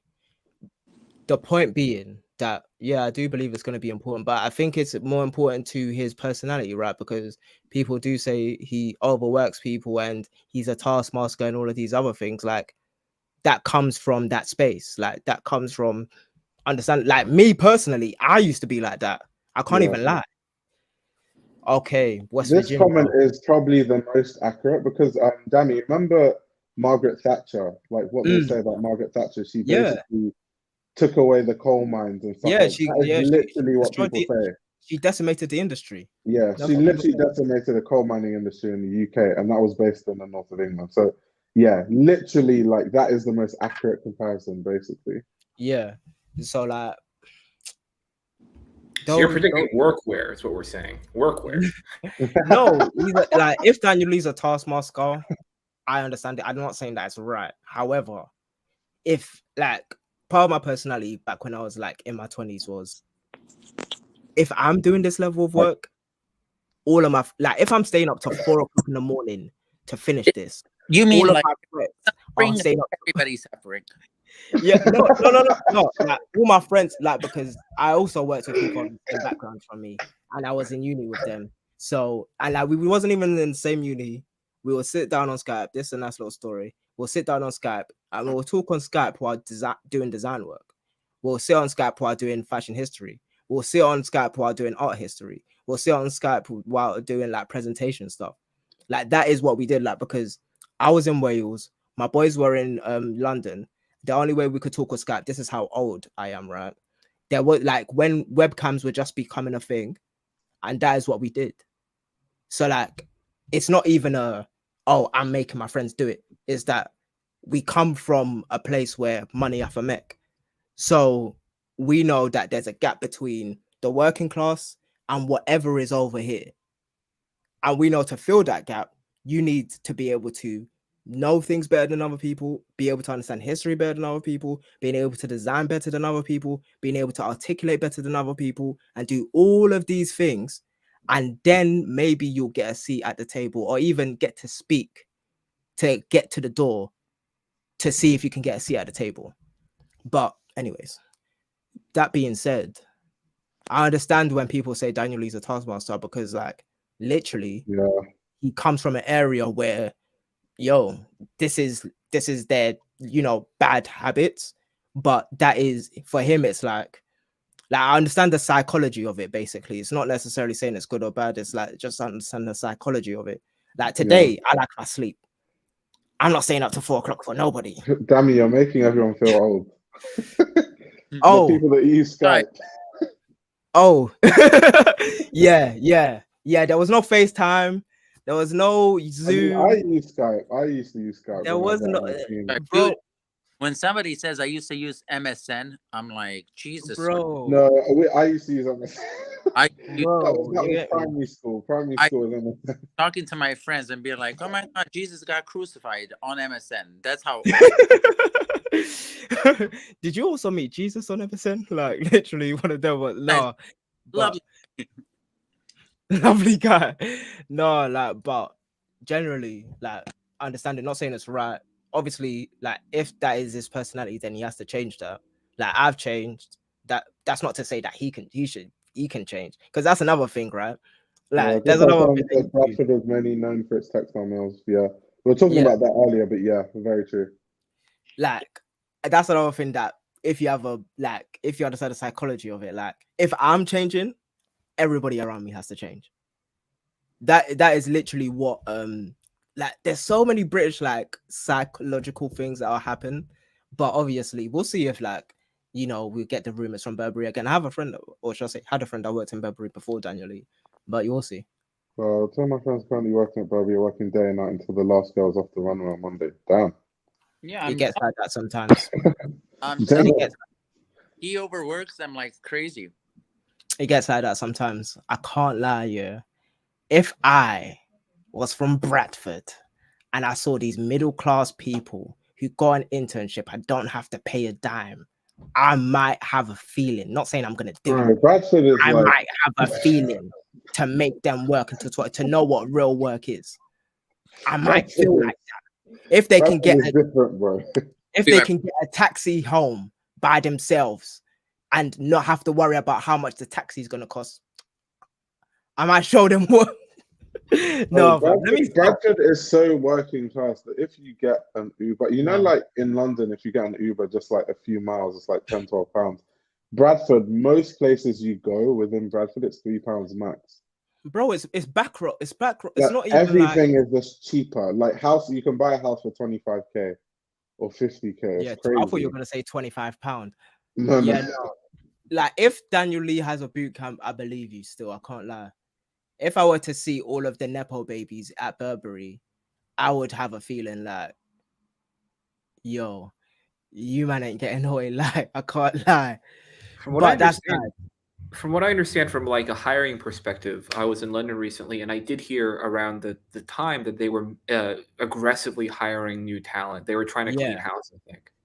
Yeah, no, they fired my boy. They've hired people I knew, and literally all the job boards were just Burberry. BOF that very same day was just Burberry jobs. Like if you wanted a job in Burberry, you could get one. Like it was like I think I saw. Let me not exaggerate. I do believe I saw over 30 job boards Wow. on Burberry for BOF. BOF, yeah. I know I saw way over that, but I don't want to exaggerate because they were doing multiple applications as well. So like, anyways, Glassdoor, all of this stuff. But let me say this, yeah, I wouldn't personally do that today. I wouldn't do what Daniel Lee's doing if he's doing it. However, I understand. I understand. Not saying it's right. I just understand the psychology. I understand. No, both. I get it. Like obviously, if you get where he's from and like the psyche of people from there, it makes sense. But without that context, and obviously, once again, it's not even like what he's doing is like acceptable or right or whatever. It's not. It's just like contextually, you can understand it. Bro, if you're if you're hemorrhaging people, that is just as bad as hemorrhaging money because it costs a lot of money to recruit new people. Loads of money. Lots of money. Like if the job is 30k, it probably costs 300k to actually recruit that person. And I know the number is higher than that, but I'm just giving you guys a scope of like what the recruitment industry actually is in Britain. Like it's genuinely difficult to actually recruit a new like personnel. Now, anyways, but point being, like I like the commissions these people get on the like back end of you being hired at a position as well. Huge. It gets, bro. My boy started a business in COVID, yeah, and he's got bags now. Like literally, him and his wife just like work from home. All they do is recruitment specialists for like what's it again? Like hospitality, like cleaning. Especially when you recruit like senior roles, bro. You can get up to like meals for recruiting that senior role. If the job spec is 100k, you can best believe it's almost 10 times in terms of how much you have to spend to get that job spec. Because that's a small batch of people that aren't necessarily looking. So a recruitment person, you have to try and look. Yeah. You have to look. You have to call this person because like they don't have time for your whatever. It's like you have to convince them to leave their job too. Bro, it's a real like. And you have to court them, all of these, like it's different. And then they have to go through the dumb interview process that they think they're already overqualified for, and then do 10 interviews. Like I hear this from Lee all the time, like literally, like they do 10 interviews, and then it's like, oh, now I'm getting a position. Like 7 of these interviews were unnecessary, but it has to go through a lot of hands. But and it's good pickings too, because like you have all the Rona graduates, like the people who graduate during the Rona times and everything. Yeah. They're picking up a lot of people on the cheap. I think they're ready for the high turnover. Bro, like literally, you don't like. Okay, yeah, back to Burberry and their personnel, right? People that haven't done this thing for real may not know how hard it actually gets. Because me personally, just doing writing, I stay up late nights like I was even there. Like I know I could probably call Io at 1 a.m. and he's probably awake, like doing some sort of writing work, research, whatever it is. But at the same time, that's only so to say, like it's not glamorous. None of the stuff behind It's the scenes definitely is not glamorous. Like me going through Statista and all of these places to get like my references and looking up Pharrell's history so that I can do a good live stream. Like you're not gonna see any of that. You're just gonna see me being sexy on stream, being articulate and shit. You ain't gonna see it. Okay, Mr. Sexy. Yeah. No, yeah.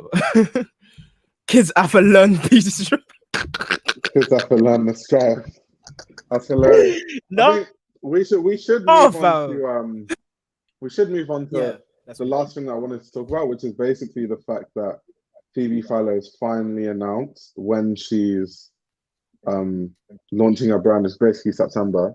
What do you think we should expect from her launching her brand in September? Do you reckon it's just going to be the old Celine that everyone has been waiting for? Or is she going to like take a completely different route?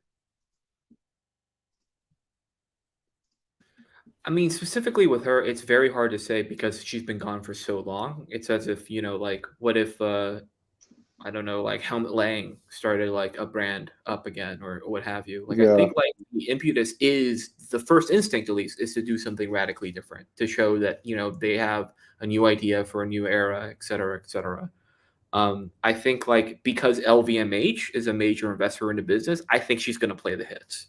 Like because of like the level of involvement on like a corporate level of these behemoths, there's like a fiscal responsibility to be like not a small thing that scales, but instead something that hits the ground running, right? And this is no fashion incubator. So I think although like go ahead. Sorry. Yeah, no, I just want to say I do believe she has bandwidth though. Like Savage X20 had bandwidth, like they had a lot of rope to like make that happen, and obviously it didn't happen. However, they realized that okay, if we're gonna start a fashion house, we probably want to start with a designer, right? And then the thing that I liked was that they took time. She took her time. I believe we covered this in 2021. Yeah, she took time. He's literally been taking her time. Like this wasn't like I don't know how many people on this live were like back then, but like we were on Voices in Fashion. We were like on like and then now it's like, because everyone's like, oh, where's Phoebe 2022? But like, no, tech time. That's another like Jamaican nomenclature. Tech time. And let's see what happens. So with this, like, when it comes to the design thing, like I was saying, like I agree with that totally. Like I think she's taking her time off, which is a big thing, right? Not to say that, like I said, when you're a designer or artist, your design acumen don't leave you. It goes wherever you want to go. However, what she's thinking today, I don't know, because I haven't seen her design in so long. That's my one thing. It's because like she may be a different person from back then. So like we don't know what that journey was between then and now. Is this her last collection, by the way? One thing that I am certain that is going to be this is not her last collection. We're going to complain if she's dumbing it down. Can you put her last collection up, please? Yeah, I'll put that on after. All right, yeah, go. Sorry, Al. I would just like to predict the one thing that I think will be the case will be all the diehards going to be saying she's dumbing it down. Right. Wait, who owns Celine again? Well, who owns Celine? Yeah. He's LVMH. Yeah. Who owns Phoebe? LVMH. Well, no, I think they're minority investors. Yeah. No, it was minority. Yeah. Like we done the complete. You know what I'm saying? Yeah. But like, I'm just making sure, like, you know what I'm saying. So LVMH. They have a long history. Oh yeah, definitely. And they like her handlers back then are probably her handlers now. Like people probably fought to get her, like, this is all speculation, by the way, but people probably fought to get her into like another position, and she probably wanted this position. She wanted time off, but then she said, if now's the time, then now's the time, innit? And then she said, it's not going to be a presentation online with like, the Rona presentations and the showrooms and stuff. It's going to be a real catwalk and all of these things. She needs all of that there. So for me, I know her as a great designer. Mhm. I want to see what she has learned from herself over this period. Yeah. Like, because I'm not like one of these diehard Phoebe guys. Like, even though I know like she's up there, like I'm not a diehard, so I'm Yeah, not gonna. I don't. I knew. I just think that I don't want to like hot take it and get cancelled, but like I think that Phoebe has an aesthetic and it works and it's amazing and she makes really good accessories, but I wouldn't say that she's like the most revolutionary designer. I think that people do act as if like she's Yves Saint Laurent or something, when really she makes like really nice clothes that are wearable. I disagree with that. What part of it? With everything that you just said. Okay, so what do you think is so revolutionary about Phoebe Philo? Designer, not to the same. Okay, not like Yves Saint Laurent and everything, but I think that she's like one of those people that created a lane on her own. That's the thing, and like that's the lane that's being duplicated literally every fashion week. Literally from the row. If there wasn't for Phoebe, there wouldn't be row. If there wasn't, Ron Peter Doe and done it, yeah, but there wouldn't be Princess Schooler. If there wasn't for Phoebe, there wouldn't be so many designers today. So I do think, like, is she a revolutionary designer? No, but she's I think the only person in the fashion industry, one of the rare ones, that understood what the modern woman wants. And I it's can agree with that. Wait, yes, I learned something right now. Is it Schooler? Princess Schooler, yeah. It's Schooler, not Schuler. God damn it. No, they're not. They're not. Yeah, I thought it was Schuler. Oh my god, I I've just been saying don't it wrong think. this time. Okay, can I just? So my frustration with fashion, and this has been like something happening because even like my final year projects at CSM have all been around looking away from fashion weeks like in Paris, Milan, like London, New York, looking away from fashion. So obviously I went to South Africa. That was part of like my stuff. And I just feel like in fashion in Paris especially, a lot of designers are so uninspired that like just like what you're saying, they copy Phoebe Yeah, because they can't even like there's so many reference points in the whole world, and yet they're still looking to Phoebe. And when I look at Phoebe's work, I just see it as like she understands what the modern woman wants. In terms of style, a lot of people adopted Phoebe Philo's style because it was easy and it worked. And if you get certain looks, you can look extremely stylish. yeah. And so it like almost simplified a woman's wardrobe and made you look really good, basically. But I just don't think that's that revolutionary. Like if I contrast that with like what Tebe Magugu is doing and how he weaves literally South African history and references all in one into clothes, I don't even think she's a better designer than Tebe. But people will be like, because it's Phoebe and she made loads of money for Celine, people will be like, oh, Phoebe Philo, how could you say that? But I mean, like on a design level, Yes. I wouldn't even put her over Tebe. But I see what you mean. But Phoebe is also, like if you go through her clothes, she is very much, it's not revolutionary because a lot of the clothes are kind of like helmet langish, Yeah. And she's inspired by him, and that's great. But you kind of have to have a talent to take that and put it in to a product that's going to be, sold. Oh yeah, 100%, 100%. For a woman today. So is she like traditionally the best designer? Not necessarily, but did she create a lane or continued a lane that was kind of like started? But now when a woman does it, she understands what women wants a lot better. So I think that's why I think influential is better word than revolutionary. Yeah, influential is definitely the thing. I just think that people act as if like Phoebe Philo literally created new silhouettes and shit. Yeah, I mean, like But she didn't, but I think that like she packaged it in a very attractive way. yeah, her imprint is across fashion, that's for sure. Dude, It's all across fashion right now. is it Rock? ROKH? The Korean brand? Oh, ROKH, yeah. He also studied under her. I mean, so many people Yeah, did. I mean, there's like Oh my god.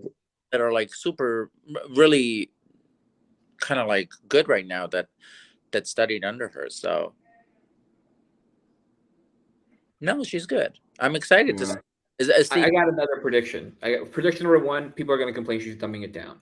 Okay. I don't know what that's going to look like, but I'm feeling something more towards the new Gucci. I feel like that's going to be in a similar lane. But 2, what I probably predict is that she's going to launch with a leather good. She's going to launch with like a bag or something like that, just like when Matthew Williams launched his Givenchy. He led with a bag first, small capsules of like ready to wear, but like mostly his bags. Yeah. I think like that's sort of where the brand can sort of like find its footing, like Fenty did with its beauty products. And I think that if this like slow like ballroom dance engagement with the brand like continues, we'll discover who her new customer is, because the Celine customer is the Celine customer, and we may not necessarily address the same clientele with the new brand. Yeah, no, I see what I mean. I'm you know what? I think that like the expectations are super high, which works against her at this point, because like we've been waiting for this for such a long time. So now I think like the pressure is on. But with all that being said, she has a loyal fan base. So I think I was just gonna say though, is she going to be able to like reclaim all her customer base from Peter Doe and The Row and like Bottega and like all at once? That's a bit of an ask. I think she will, honestly. I think she Really? will. Yeah, I think she will. Because like she's the first, it's like she started it all. Right. So I, and they already trust her Celine. They already, there's a relationship already there. They trust her clothes, they trust her vision, they trust her aesthetic, they trust the comfort, the materials. So I don't think that Phoebe is going to put out anything that she doesn't believe in or that's going to degrade her in any way. That's a nice set. And let's not like also shortchange her abilities as an image maker, right? Like comparing again to the Heidi, but like he's an image maker. He can produce like imagery of like that kind of sells the brand. I think like in black and white, very capable of doing that. That coat is beautiful. I mean, if I was a woman or a man or an alien, I would wear this. Look at that. That's beautiful. Is that in New York?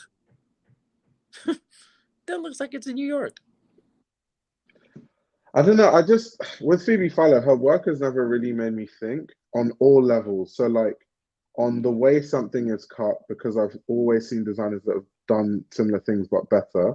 And then in terms of like where her references come from, never made me think. It's just like an aesthetic that she basically created and then imprinted it on everyone else. But that's, to me, is because fashion, especially Western fashion, is so uninspired. Yeah. That so many people have the same reference point, and it pisses me off so much. Yeah. Question for the people. It's so annoying. Question for the people that are commenting: do you think that she will get her clients back, even if even if I'm curious what people have to say about that? Even if they're going, now they have Philip, they have Peter, they have they have Rock, they have The Row. Do you think that she's going to get them back? Are they her clients? That's my first thing. No one owns a market. Like, that's like saying, oh, like there were designers prior that did the, feminine aesthetic before Phoebe did. Will they get back the market from her? What, like Jill Sander? Literally. She did though. The Jill Sander was basically, that's what I'm saying. Like when I basically, because obviously I didn't go deeper into the point. When I say I've seen people do the same cuts but better, there's so many designers, and before there's so many designers I can think of. So like when I see it, it's not revolutionary. It's just more like, okay, the timing was right, the branding was impeccable, the accessories were definitely really good. Like Phoebe Philo's footwear, amazing. I remember sorry. No, go on. No, her footwear is really good. I have to say, her footwear is amazing. No, but I'm not gonna have the same feelings about her designs that you know, women have, basically. Like, that's like me asking for women to understand Virgil Abloh or Jerry Lorenzo or anything that I like. Like, it's not that easy Right. to just say, oh, There because are female Virgil customers. no, I'm not Don't saying get that that there twisted. aren't, but like, if you're like the role customer, I'm not gonna ask you to understand why I like wearing hoodies. Like, it's not like it's just a difference. Like, it's not really that deep to me. But I'm not going to understand their like love for Phoebe, and I wonder how many people actually know it was Phoebe. That's the other side of it. Like, if we're gonna I think a lot of people. so people liked Phoebe, Yeah, not Celine. the comments are actually making a really good point. Her customer has changed. The clients are much older now, which is 100% true. I mean, but like, are they like Chanel customers, but like the next generation, right? Where they have that silhouette and they're just gonna buy that silhouette, right? Sure. And you can either go to the source for the tweed equivalent, right?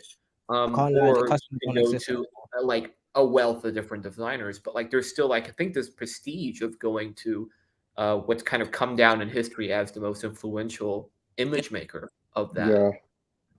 The customer don't exist anymore because they're old.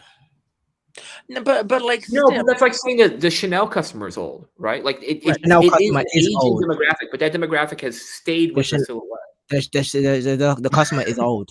The Chanel customer is not a 20-year-old. It doesn't work like that. Chanel doesn't even. I don't.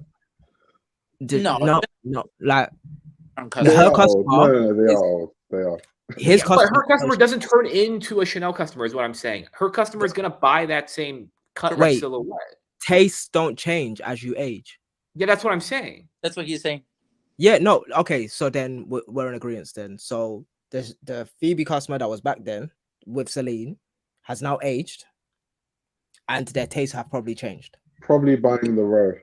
No, you just said taste does not change. Yeah. I didn't. You did I literally say- said taste. Yeah, you did. No, okay. Then I meant the reverse. No, they're older. Like the No. Chanel customer is older. Her Nostradamus. customer doesn't exist because they're older.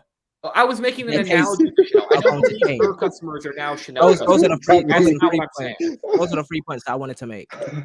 Her customer has now aged. Their tastes have changed. But you just said that the taste does not change. No, I promise you, I can actually rewind. You said that. I will pause everything, look Okay. at the YouTube, and watch You said everything. that. You said that. But Please, I'm coming back to say, okay, you know what? I will come back to say, I meant the opposite. I literally meant the opposite. The tastes have changed. The customer doesn't. Okay, I agree. With I'm not gonna say the customer has aged and tastes don't change. Like, I don't know if the customer exists anymore. I think I think the people who were looking at what the models were wearing, which was Celine, when they were 25, have grown older, and that's what's stuck in their head. Sure. Right? Like, it's the same thing with music. Like, you get used to that silhouette being that silhouette of glamour, and then you kind of buy into that as you grow older. More and more expensive pieces. You go from ready to wear to maybe even, higher end ready to wear, et cetera, et cetera. As you age, your tastes become more expensive, but the silhouette still kind of stays the same. This is why you have a customer base that don't necessarily buy what the younger generation is wearing. They buy what they like. And I was using the sort of like Chanel tweed stuff as like a analogy to what I think Phoebe Philo will be able to do should she continue to go after that customer base instead of chasing maybe even a newer generation and influencing 2 generations. This is interesting, man. I'm in my 30s and I'm dreaming of selling when people was designer, but I didn't have the money. Now I'm not sure if I will more in this second hand. Okay, that's a fair point. Yeah. But if she brings the same energy that she brought, I think that, like me, if I was in your scenario, the person that commented, I would go for it. If she's bringing the same energy and same approach to fashion, now when I have money, I would be like, okay, now is the time for me to buy and live out my Celine fantasy. No, but like, to be Plus, fair, it's a huge moment, Can right? I- Who can doesn't I- want to own like a boot or a purse or something and be part of that moment? Yeah. I do want to actually do my real take, which is Are you Phoebe's, gonna do a split? yeah. So Phoebe's customer has splintered. That's my split, right? Splinter between 10 brands. Yeah, it's literally splintered between 10 brands. So like the market has now segmented. It's not her alone versus like the world. It's literally her versus her students, if we want to pull it that way, right? And like, you know, the mother, like, because I know Phoebe is mother, right? But at the same time, your idols become your rivals. And now like her students have become her rivals, and they've got more energy, more time, more care, more fervor, and are literally winning. Like I believe every single one of her students is winning. Yeah. And that's Probably not. Probably there's some we don't hear about. okay. But Yeah, the there's ones some we don't know that like literally don't exist. But like, Yeah. it's like the only other person that I can compare this to is like Ray Kawakubo, right? Like, Yeah. but Ray started with her own brand. But the thing about Ray also is that there's probably some we don't hear about because we know about Kanan and Mia and like Gino Watanabe and all these people like Junichi Abe and stuff. But there's probably people we don't hear about that didn't, you know, take her teaching and become like a big designer. I mean, like, but she also kept everybody in house, right? Correct. Like that's another big difference is that Yeah. Ray kept everybody in house. But like, Apart you from know, the people that left, obviously. But yeah. Wait, would you want to buy something? And I'm going to sound awful, and I understand this. Nobody jump on my ass. Would you rather buy something from the student or the person that invented this modern woman? Yeah. it depends what LVMH wants. If LVMH wants depends. K-pop idols to be wearing her shit at her runway debut, it will happen. 100%. They're going to be shoving it down everybody's throat, and I am so down for it. I'm sorry. Right. I don't know that that's gonna happen, to be honest. Oh, they will. Oh, they will. Yeah. I'll put this runner on the screen because I do know that Rock like studied under Rocket. Phoebe. I'm going to see Yeah. his. Hey, But yeah, like that was a happy dance. But fuck my drag. yeah, like oh yeah, you were talking about the student versus the master, right? Yes. Not necessarily, because I don't know whether the role were Celine customers. Like they were customers Celine, and then they just decided to start buying role. Then there were customers of Celine, and then start buying Pio, and then so on and so forth. Like I don't think it really works like that. But do you know what? Yeah, sometimes I think that we overthink these things because I used to think that people with money used to really think deeply about this stuff. But now that obviously I've been a journalist and I've interviewed some of these like really rich women who like can buy this stuff, they actually don't care. Like it's just a signifier of wealth. Like it's just that. It's just like I know I've interviewed women that buy Chanel every season and they've bought Chanel every season for 30 years. They could care less who's designing or what the designs are. It's just I buy every season. I buy 5 pieces from Chanel. It's like almost like a flex thing. It's not even about what the designs are, what the collection is inspired by. Do I like the inspiration? It's not about that. And the other thing, who the designer is, because that's the other thing that I was thinking. I was like, I don't like.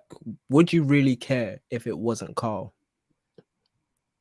As long as So Yeah, some of the women I've They interviewed, do for not care. example, they don't care. Some of the women I've interviewed, for example, now that visioning is there, they don't care. They still buy the same 5 Chanel pieces.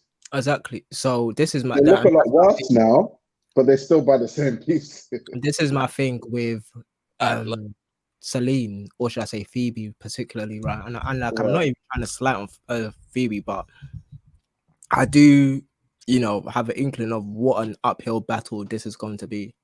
Like on a business side, right? Like when it comes to the consumer end, I will have to get into like market segmentations and psychographics and all of those other things, right? And then be able to give an educated like guess or really just an educated take about that part. But on the side of the business, it's going to be an uphill battle. She's going to be facing anyone and everybody. And but with that being said, sorry to interrupt. With that being said, she has a huge backing behind her. Like massive. So did Rihanna. Out of all the, well, that's different. That's different. I don't think it's the same thing. Yeah, Rihanna's not coming with that sort of hype and pedigree fashion-wise, running a brand. Like no, wait. I think one thing since we started commentating about fashion, we can deep is that the way that we hype stuff and the way that the general public hype stuff is totally different, fam. 50% of the population, Phoebe's going to be a new name under the umbrella of LVMH, and people have probably Probably. Do you know why that's probably true? Because fashion became like mainstream popular quite recently, where like basically everyone is interested in fashion, but that then means that a lot of people's reference points for fashion don't go that far back, basically. Obviously, for us it does because we're actually into fashion, but like the general person probably won't even know who Phoebe is, to be fair. But by the same token, she's the only bigger designer that got her own brand. And we're talking, when we think about like bigger designers, Alessandro Michele revived Gucci. You know, like we have like Eddie Slimane, same thing. You know, these are all designers that like somebody's like, oh yeah, they should have their own brand. Phoebe is the only one that has her own brand at this point, which is huge. But then another question is, did those people want their own brand though? And this is an LVMH thing. This is a very specific thing where LVMH loves for their designers to have their own brand. Yeah. And this is the thing, right? Like I don't want to like, because I really like when it comes to the business side particularly, it's not that it's a feeling thing. It's kind of like a brass tacks thing. It's like you have to put your foot to the ground and actually deep what is happening, right? So she's going to be up with steep competition. 50% of the market won't know her apart from the fashion people. And then if the fashion people hype her, that's not to say that, oh, people are going to suddenly start buying. But people, but the general public doesn't even know who Peter Doe is. Think about it like this. Yeah, think about it like this. Let me give you a picture, right? There's this old lady who used to design and then has come back with her own fashion house. Old. She's not old. You know what I'm saying? Like if like I'm saying, like, understand the picture. Like if you're like 22 and you're an heir to whatever, you're like, there's this old lady that's trying to design and then she's trying to speak to me. Why should I care? When Mary Kate and Ashley are right there. No, that's fine. I agree with that. I agree with that. But at the end of the day, you gotta think about the mind of the like the 20-year-old, like all of the market splits, right? You gotta think about all of them. Like you can't just say, oh, because we are gonna hype it. Like I will probably hype it. I don't know. I can't lie to you. I'll probably hype it. I'm definitely interested to see what I'm not gonna lie. I probably will. But I want to share. But my point is that I'm definitely interested. When you get into the mind of the consumer, it's like we can't just say, oh yeah, she's fire. No, she's an old lady that's designing. I don't agree with that. That's what it's not for us to agree with. I'm not saying I agree with it either. But define old though, because if a designer if someone used to design, didn't design, and then comes back to design, that's like saying one of these OG rappers coming back and saying, oh yeah, I'm coming out with an album, it's gonna be the best thing ever, da da da da. And then listen to what I'm saying. And then the young boys are like, yo, old head, get out of the way and let us like do our but thing. It depends though. It depends, because if Jay-Z disappears for 10 years and drops an album, everyone's listening. Same way I feel like if Phoebe Philo goes for 10 years and comes back, people are still interested to see what she designs. No. Wait, when did you become a fan of Jay-Z again? Well, when did I become a fan? Yeah. It's not even that. You know, what's that new album, 444? Yeah. What was the album he released before then? It was the Holy Grail. What was this? How long was the space between those two albums? I think it was like 4 years, maybe, because it was right after. Exactly. So he left for 4 years, dipped, came back. Everyone was just as interested. No, but he done things in between. He was active up until, like, he's even still active to today. Yeah, but these are valid. People are just saying fashion isn't music, which is true. But yeah, I was just saying. Yo, I was countering the analogy. I promise you, the analogy stands. I can't lie to you, fam. Me and you are just gonna have to differ on this one because, my point is, it depends, because some hip hop artists can leave for 10 years and come back and no one cares, and then some can come back and everyone wants to know. Like that, if you're like Nas. If you're like that level of rapper, like everyone wants to know People care about what you Yeah, have to say. It people doesn't care. matter. People like the But rap she's not fans care. nice. She's like But- Well, ASAP she's- Rocky, maybe. Right. It's true. It's true though. She's not nice level in fashion. Because It's like It's true. I know the analogy sounds harsh, and it's like, you know, low key terrible or whatever. Like, you know, you can call me names and all of these things. However, like if I'm inside the mind of the consumer, this is literally how it's gonna go. Like, because people aren't gonna care that even if she's old or not, they're gonna care about her designs, and it's a one season brand. And how quick is it going into stores? Is it in Harrods? Is it in Selfridges? I don't shop at Selfridges. I shop at Harrods, so I'm not going there. Like, is it going to be is it going to be everywhere all at once? No, because you can't do that. You have to go to the main market. Where I just think the competition is so stiff, like compared to when she was doing her thing at Celine. Stiff. Yes, because okay, wait. Let me say it like this. All right, no, Hanan, you can go. That's all. I think that like we are making it sound a lot worse than it is. I think that like if there's a reason why she has her own brand, because she has this cult following, and these people are going to follow her. Yes, she's a little bit older right now. Who cares? You cannot tell me that a woman that's in her 70s cannot tell you what a woman in her 30s wants. Maybe she doesn't have to be 30 to design for women who are. So okay, so tell me, how did Elsa Schiaparelli? I can agree with that. I can agree. Schiaparelli in her 50s design what people in the 30s wore. No, I agree, Hanan. I agree. No, wait. That was a different time. Like, here he goes. No, Dami, no. I'm gonna have to take Hanan with this one. No, if we're going to do the history, Jones, the people who were buying couture back then were buying couture for the sake of... Dami, let's look now. Virgil Abloh is in his 40s making clothes that engage with teenagers. He was 35, first and foremost. 35. He didn't even engaging people that were God rest his soul. God rest his soul. But however, he was speaking the details. Like, imagine, yeah. No, because like, and to be honest, that analogy is even worse than the fashion and music analogy, because he was in front of Kanye West fans for a solid 10 years before he even actually released his Off-White collections. Like, it's not even the same. Like, when you get the text, if you're no, wait, making clothes okay. for teenagers, teenagers engage with. He made clothes and teenagers engage with it. I don't even think he knew that it was going to be the rich white kids who have a lot of money to spend and expend. Like, I don't even know whether he thought that way. He just put music. I feel like he thought that way. But skate. Okay, cool. I want you to answer me one question then. Answer me one question. Okay. Which market is Celine the biggest in? Oh, not Celine, sorry. Phoebe the biggest in? Which is her market? Like America, UK, France, Italy, Japan, China. America. You think America is her biggest? I would say America, yeah. If I get up the Celine finances right now, fam. All right then, cool. No, but by the same let's go. Karl Lagerfeld passed away, and like he was like young women were wearing Karl Lagerfeld when he was like in his 70s and 80s designing for Chanel. Which young women? I think when you say young, do you mean just younger than him?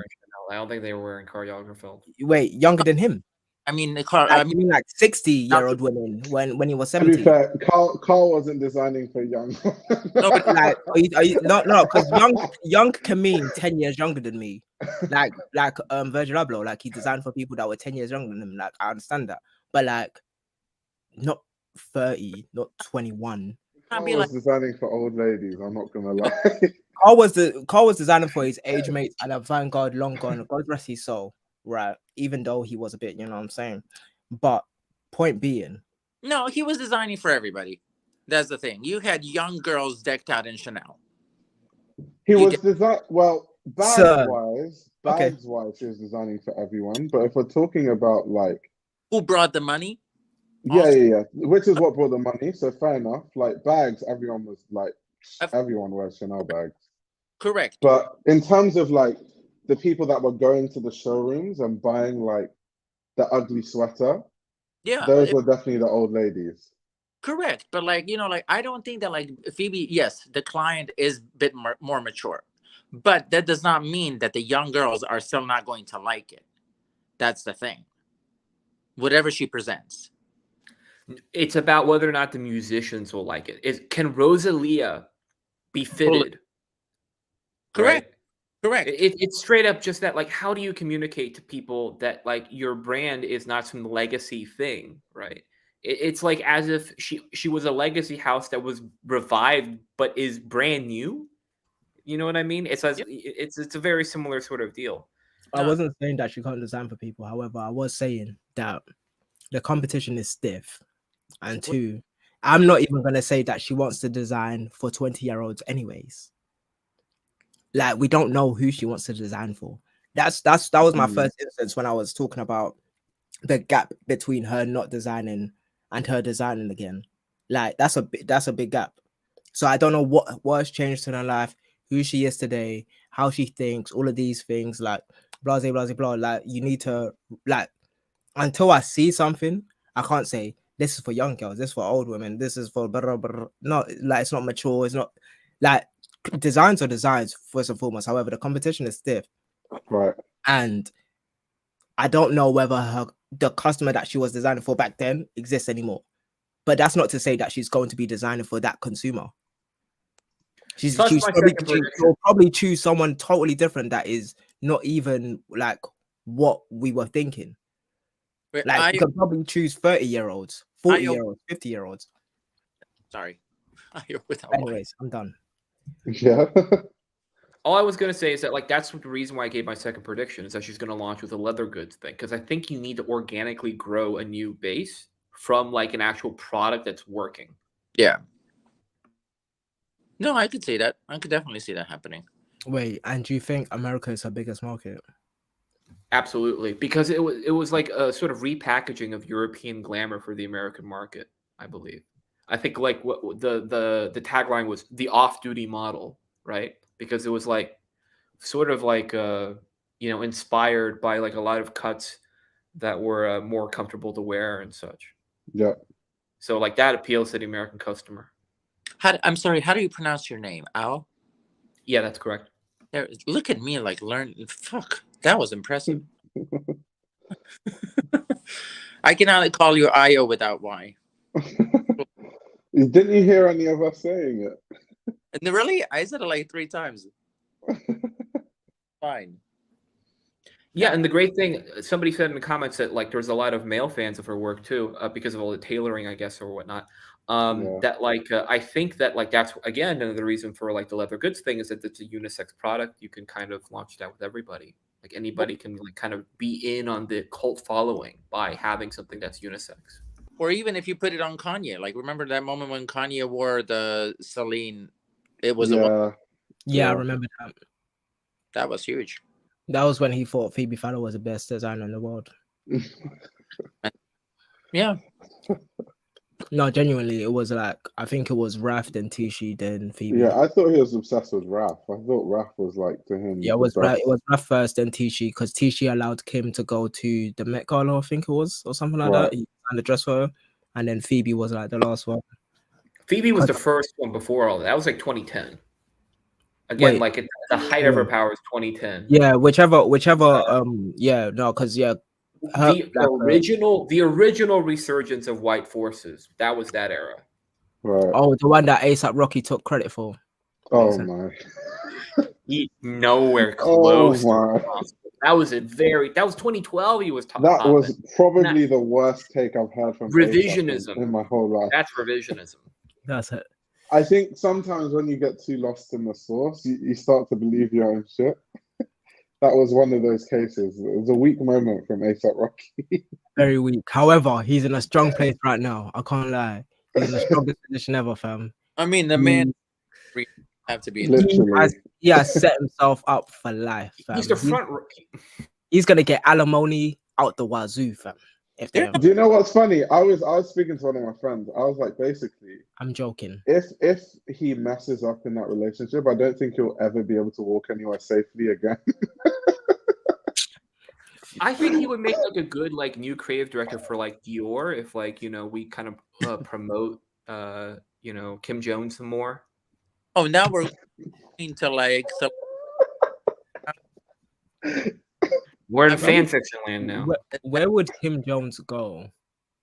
If Well, he's already at Fendi and Dior, so Jones alone. Please leave Jones alone, and please leave Jonathan Anderson. Like they don't. Kim Jones could be like Jay-Z and like go into an executive position. Like I can see that in the future. I was just trolling at this point. That's a massive troll, fam. His Dior is perfect. His Dior. Yo, Yeah, I love Kim Jones' Dior. yo, I just read the comments, bro. Literally, when I say old, I'm talking from the consumer perspective. I'm not talking from any other perspective. Oh, you're apologizing for being an ageist piece of shit. No, because I'm old, and like there's facts that have to be said. Like it's okay. Listen. You don't never have mind. you don't have to say anything. Is he Never mind. ageist? Yes. Yeah, you know what? Yeah, it does kind of sound bad, don't it? Like really and truly, if we think about it. But Comment section, the consumer know is if- still the consumer. Dammy, He said, Because "Let me if- know Dammy is ageist." in the comment section, please. No, let me because know. like if I were to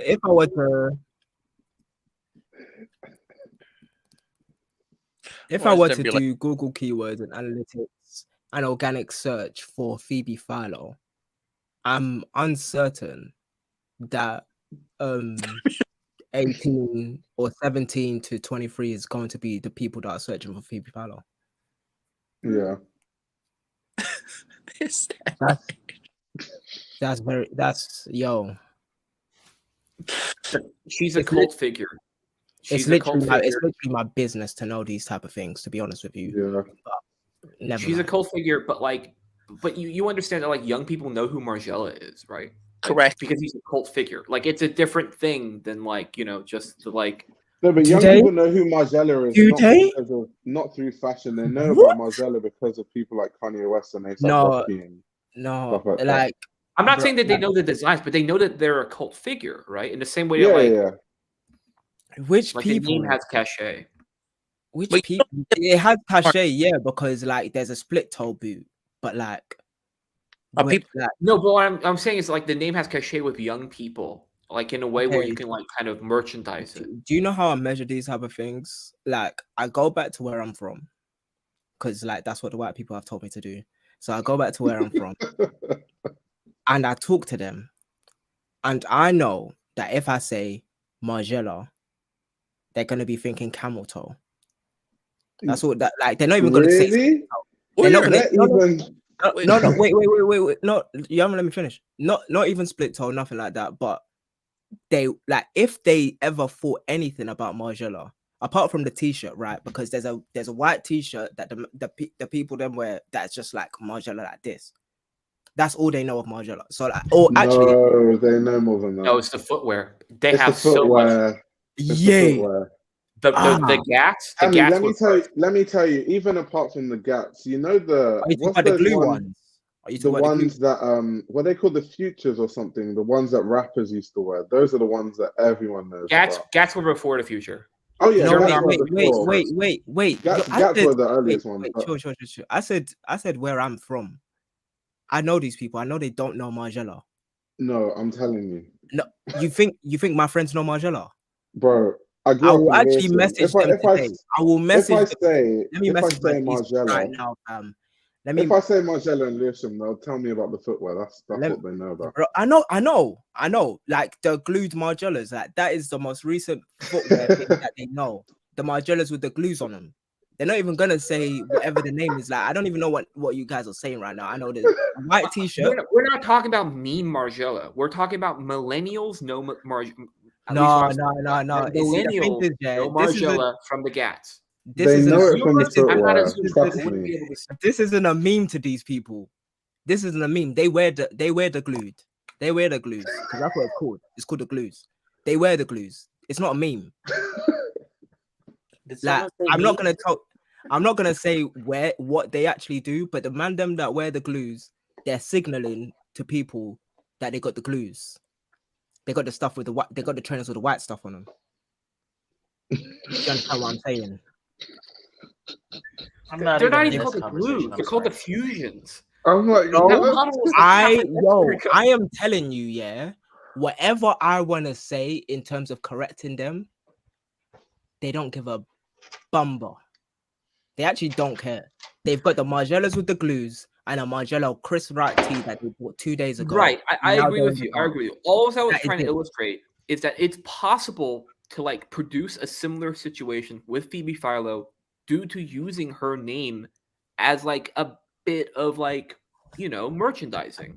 It's Yeah. possible to like kind of push almost like on a streetwear level of marketing her as product, as brand. I'm not sure they're gonna do that because there's not like the white stitching that like Margiela has. That is like super easy to turn into like a bit of like a iconic like flexing, right? And I don't think necessarily that the female customer that Phoebe Philo was known to provide for is looking to be flashy in that way, right? So to bring it back to the topic, I think like what I'm saying is that I would not be surprised if the word mark gets a lot of play. But I think it'll mostly be for like stuff like hats or bags or what have you. I don't think it's going to go full Margiela, you I know, understand merchandise the now. shit out of all the iconography. I understand Okay, now. Dammy, how don't you I remember get these it. shoes? Don't you Bro, remember these I'm shoes? telling you, I remember them. Every I'm rapper telling had these you shoes. that whatever the chat called the shoes is what the look man at them it, are look at calling it, the shoes, bro. look at it. Every No, rapper had no, these no, shoes. no, Like, bro.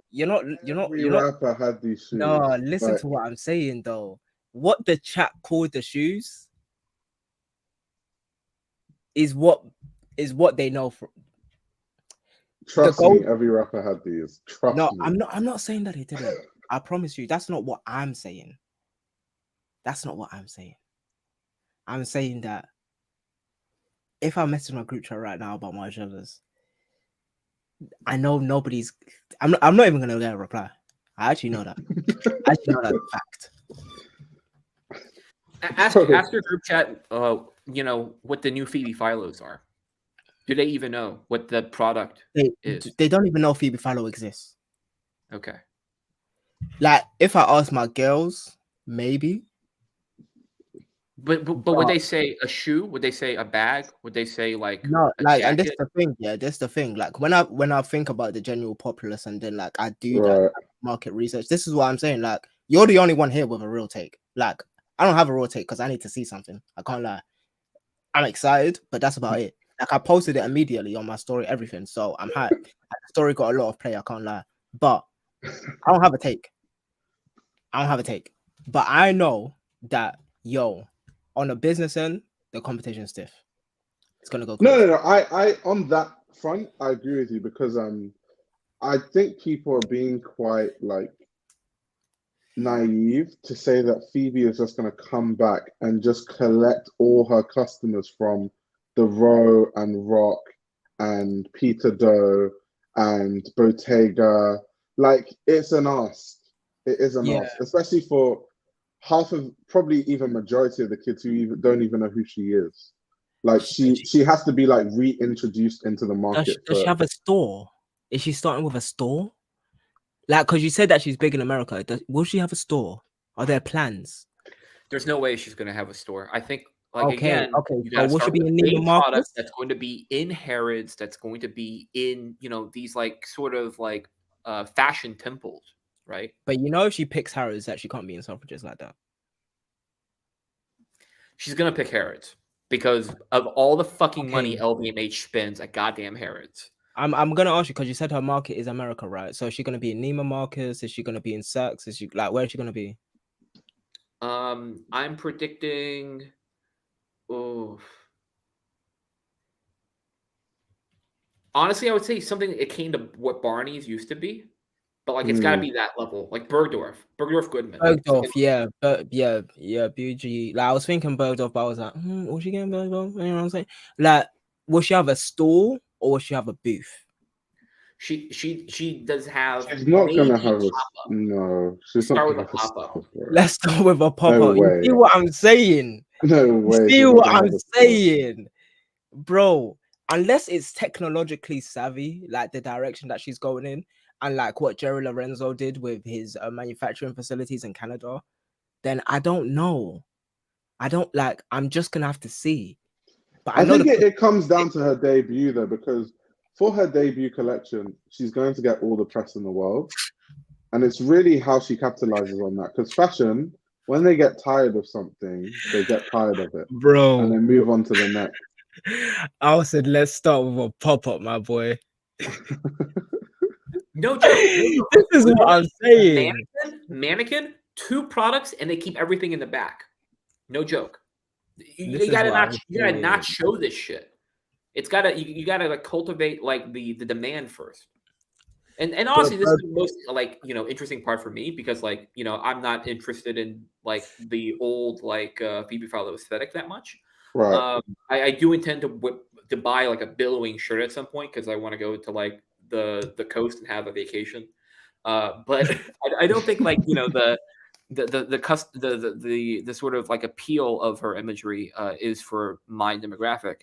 The big thing is the pipeline for me. Like, how does LVMH structure their pipeline to like bring back? Now you're talking my language. Yes. Not like because I'm sure like you just as well as me, like when you see it, like you'll know, oh, so they're going like they're delivering from this place, they got this depot over here, like with all of the stores. Because I tend to believe what Jennifer said. She said they're gonna have her own staff with a dedicated section. Maybe she has that type of pool because I'm not Phoebe's customer and I'm not. Yeah, but it's just gonna be like a booth though. 3 it's department not gonna stores, be like pop-ups, no inventory. It's not gonna be like her own whole section. It's just gonna be like a booth. But listen, my thing is like, yo, this is still LVMH. Like, and this is where what Hanan said comes into play big time. Because LVMH, as much as that shit is funny as fuck, they're not gonna give her a pop-up. That's crazy. Like, so you say that, but like Bottega Veneta, when they were getting pop-up, they were doing pop-ups all over the place too. No, but what I'm saying is like, for Bottega was already still luxury. They have not dropped from the billions since they've been going. They were making. Remember when we were talking about like Thomas Meyer and like the financial that era. They were making a lot of money, like 400 million. They were making stupid money, so like they can Phoebe, what I'm trying to say is it's not going to be like the row. It's not going to be actual racks of clothing. That's not going to be. No, I'm 100% with you on that. I'm just saying that I don't know if LVMH are saying, "Yo, let's go with pop-ups." I think they're going to give her the white glove treatment, and certain stores will do that because of her pedigree. However, if people aren't requesting Phoebe pieces, because that's really the main ticker, right? Because it's the actual consumer that, like, consumer demand is the thing that actually moves the needle. It's not us talking on a live stream, for real. But if they're not requesting for Phoebe, that store is going to get smaller and smaller and smaller, and it's going to look sick. I can't lie. So that's the thing that they're trying to avoid. Do you know they won't do pop-ups though? Do you know they won't do pop-ups because the whole Rihanna project, Bernard Arnault had an interview where he talked about how it was an experiment to see if the pop-up way of doing things can work, and then basically the experiment failed. So I just feel like he's not really trying to do pop-ups. Like he's tried it didn't work, so he's trying other things. Maybe pop-up is the wrong word for what I'm trying to express, but like I don't think like it makes sense for like there to be any sort of permanent presence or substantial like real estate for a thing. I think it's got to be cult, and that you have to know that that's the one store in this fucking time zone that stocks it, that has a chance of getting some product, right? It's got to be like you got to know to go there.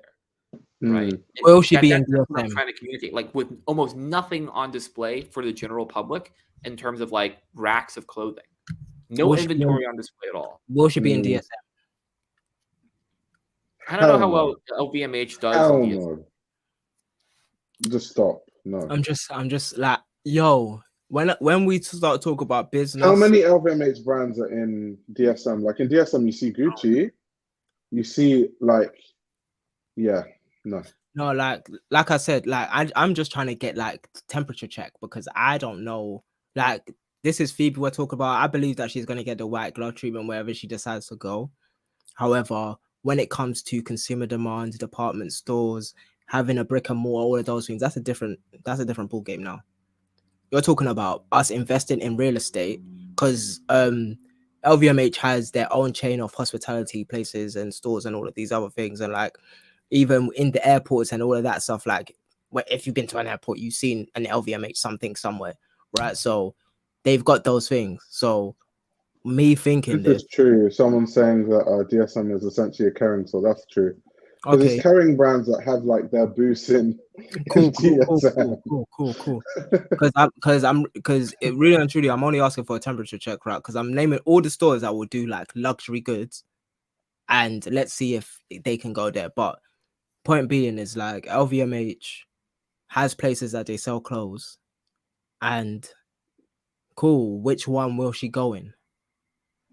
And once you figure that out, you figure the scale of what they're deciding to put Phoebe in, like which bracket, like, and there's only quite a few people in fashion I understand this year, but like you understand which bracket she actually is in, because the difference between her and Louis Vuitton is just actually, let me not even use Louis Vuitton. Let me use That's a bit of a that's a bit too much. Her and Givenchy, let's say, it's a wide berth. It's a wide not berth. even Givenchy. Like she's gonna be like J.W. Anderson. It's gonna be a creator tier. Like, you know what? Christopher Kane. It's gonna be Christopher Kane level. The difference between her and Off-White, like where Off-White is right now, is actually vast. Off-White has worldwide coverage and brick and mortars, as in LVMH didn't just buy Off-White. I believe they bought the grounds that any Off-White is on as well. No, they didn't invest in Off-White. They invested in New Guards Group. So wait, did they buy New Guards Group? No, they bought New Guards Group stake of Off-White. No. Yeah, they bought New Guards Group stake of Off-White. New Guards Group sold to Farfetch. Yeah, New Guards Group sold to Farfetch, and Louis Vuitton has like, well, there's the interim. How much did Virgil own of Off-White? Do you know, percentage wise? I think it was in the no, it wasn't 60s. It was like the 30s, I believe. I think it was. I can't remember. Yeah. Okay, Micah said they have a 60% stake. So. Yeah. So like he owned like 40. So like, but it was also, the deal was quite intricate as well. So it wasn't just like a 40% stake and all he owned was 40% because he actually did get back end things as well. So like, of the licensing, he used to like of every piece. So like this is what I'm saying though. Like the difference between like Phoebe and Off-White is vast. Because Off-White has but that's different. You can't, like, Off-White is a massive brand. No, but huge. Like people don't think like that though. This is the other thing. It's like people aren't like, yo, Off-White can be $1 billion company in the next 4 years. Like I don't know whether of course it can. Okay, but you're someone that's in the know. I'm just bringing it to the forefront, like where it's like Phoebe is this grand figure, grandiose figure in fashion, right? But when it comes to the business side, it's like, where does she scale now? Like, how many places is she gonna be in, and how often is she gonna be there, and how many collections per year is she gonna have in these stores, and how much footfall is that store gonna get, and how many requests is that store gonna get as well? I'm not gonna see. This is the point I was about to make. Like, I think we also have to consider that Phoebe Philo merged with the Celine name is a bit different to Phoebe Philo on her own, because Phoebe Philo on its own is just Phoebe. Celine has all the Parisian aesthetic and the history that Phoebe doesn't have with her own name. It's a new atelier. Yeah, it doesn't have the history and the heritage. Like that is out of it, and it doesn't have all the designers that came before and all that. It doesn't have that, like Michael Kors and stuff like that. It doesn't have that. My Phoebe take has sounded really harsh, man, and I didn't. It's not harsh. It's reality. I think obviously because like I'm interested in the business a lot. Obviously, when I worked at BOF, I had to like think that way, and all you're saying is true. Like what you're saying is completely true. Like I think people are overestimating like how successful it could possibly be, considering the market segment she's in, all the brands that make a similar aesthetic, the fact that the younger generation of fashion people now don't even know who she is probably. Like there's so many things like working against her that they have to navigate all of that. Because she's not gonna come in and they're gonna give her like a store. Hell no. Bro, That's just not gonna happen. unless all of the fashion girlies on HFT Twitter start posting every single like previous Celine collection for the next 6 months and then post her stuff as well, bro, it's not happening. I'm going to revise what I said. I didn't mean pop-up. I meant activations. I think that's the correct word. You can have activations. That's, for some reason, that's worse. Because like the scale between pop-up and activation, because activation can be a day or like a month. A pop-up is generally between like a month to 6 months, depending on where you are and what location you are and how much you can spend. So like activation is even, yo, you are rude. You are rude. I think it's like the way to like cultivate demand is that you've got to get the exclusivity. You've got to see people on Instagram wearing this shit for 6 months and you not be able to get a hold of anything. I think except for the bag, the leather good that they introduced. That's the only thing you can buy. At the same time, look at my painting. Can you see my painting? Can you see it? It's right there. But literally, I do understand what you're saying. It's not even a rebuttal. It's like it's whether they do that or they don't do that or put it straight into Bergdorf's and like say she's here for a year regardless. This is going to be the size of the store. You can't do nothing. She's going to be in Harrods over here, right there, right next to Dior. Real estate, because that's real estate, right? Like if she's next to Dior, then by virtue, she's going to have footfall. Like that level, because even within getting stores, there's levels, right? Because the real estate that you occupy in Harrods matters. If LVMH said, yo, these are the list of the stores that can't be next to us at all, Harrods will probably comply. Didn't Harrods have an activation? Probably they have to. Didn't Harrods have an activation for Dior and LVMH back to back? I do believe that they did. Like, it was Dior and LV back to back. Yeah, LV back to back. And then LV immediately afterwards. Yeah. Well, yeah, exactly. So like, whatever LVMH says, the stores have to do, because without LVMH, like a lot of businesses don't even exist. Okay, and this is what I'm saying. On the inside of that, like the LV's side of it, it's like, okay, this is the level that we think of Phoebe at. We're gonna put her right next to Dior. She's gonna have the Dior footfall on the women's wear section, and she's gonna be here for a year, regardless of if she sells or not. If they do that, they believe in her so much. If they say, yo, she's gonna have this activation, it's gonna be here for a week. We'll see how it does. You know, we'll put it in a different section right next to there. We see how she fares with the competitors, and then, you know, in 6 months we'll review it. That's night and day. And like, you really have to understand the business side to understand what, like, that thing right there. But Michael, please. You have to tag Michael in. Bro, I think everything Dami said is practically spot on. Yeah. I think the thing about an LVMH as well, especially how they operate now, in terms of like they have so many trials and errors that they've run in the past that they know not to do again. For example, stuff with Fenty and stuff like that. The fact that they're giving her any leverage at all means that they do have some faith in her. But I think from a cultural standpoint, the only option she has for like serious longevity in terms of like both financially and in terms of like relevance of the brand is she has to bank on making a very, very, very fantastic collection, to the point that she's impressed all of the fashion sphere with the hope that the fashion sphere allow it to trickle down to the mainstream. Because obviously, when you really impress the fashion sphere, obviously now you've got stylists giving it to their artists. Oh, suddenly now that's how you get it on artists. That's how you get it on blah, blah, blah. And then you hope that it trickles down eventually to the mainstream. Otherwise, I'm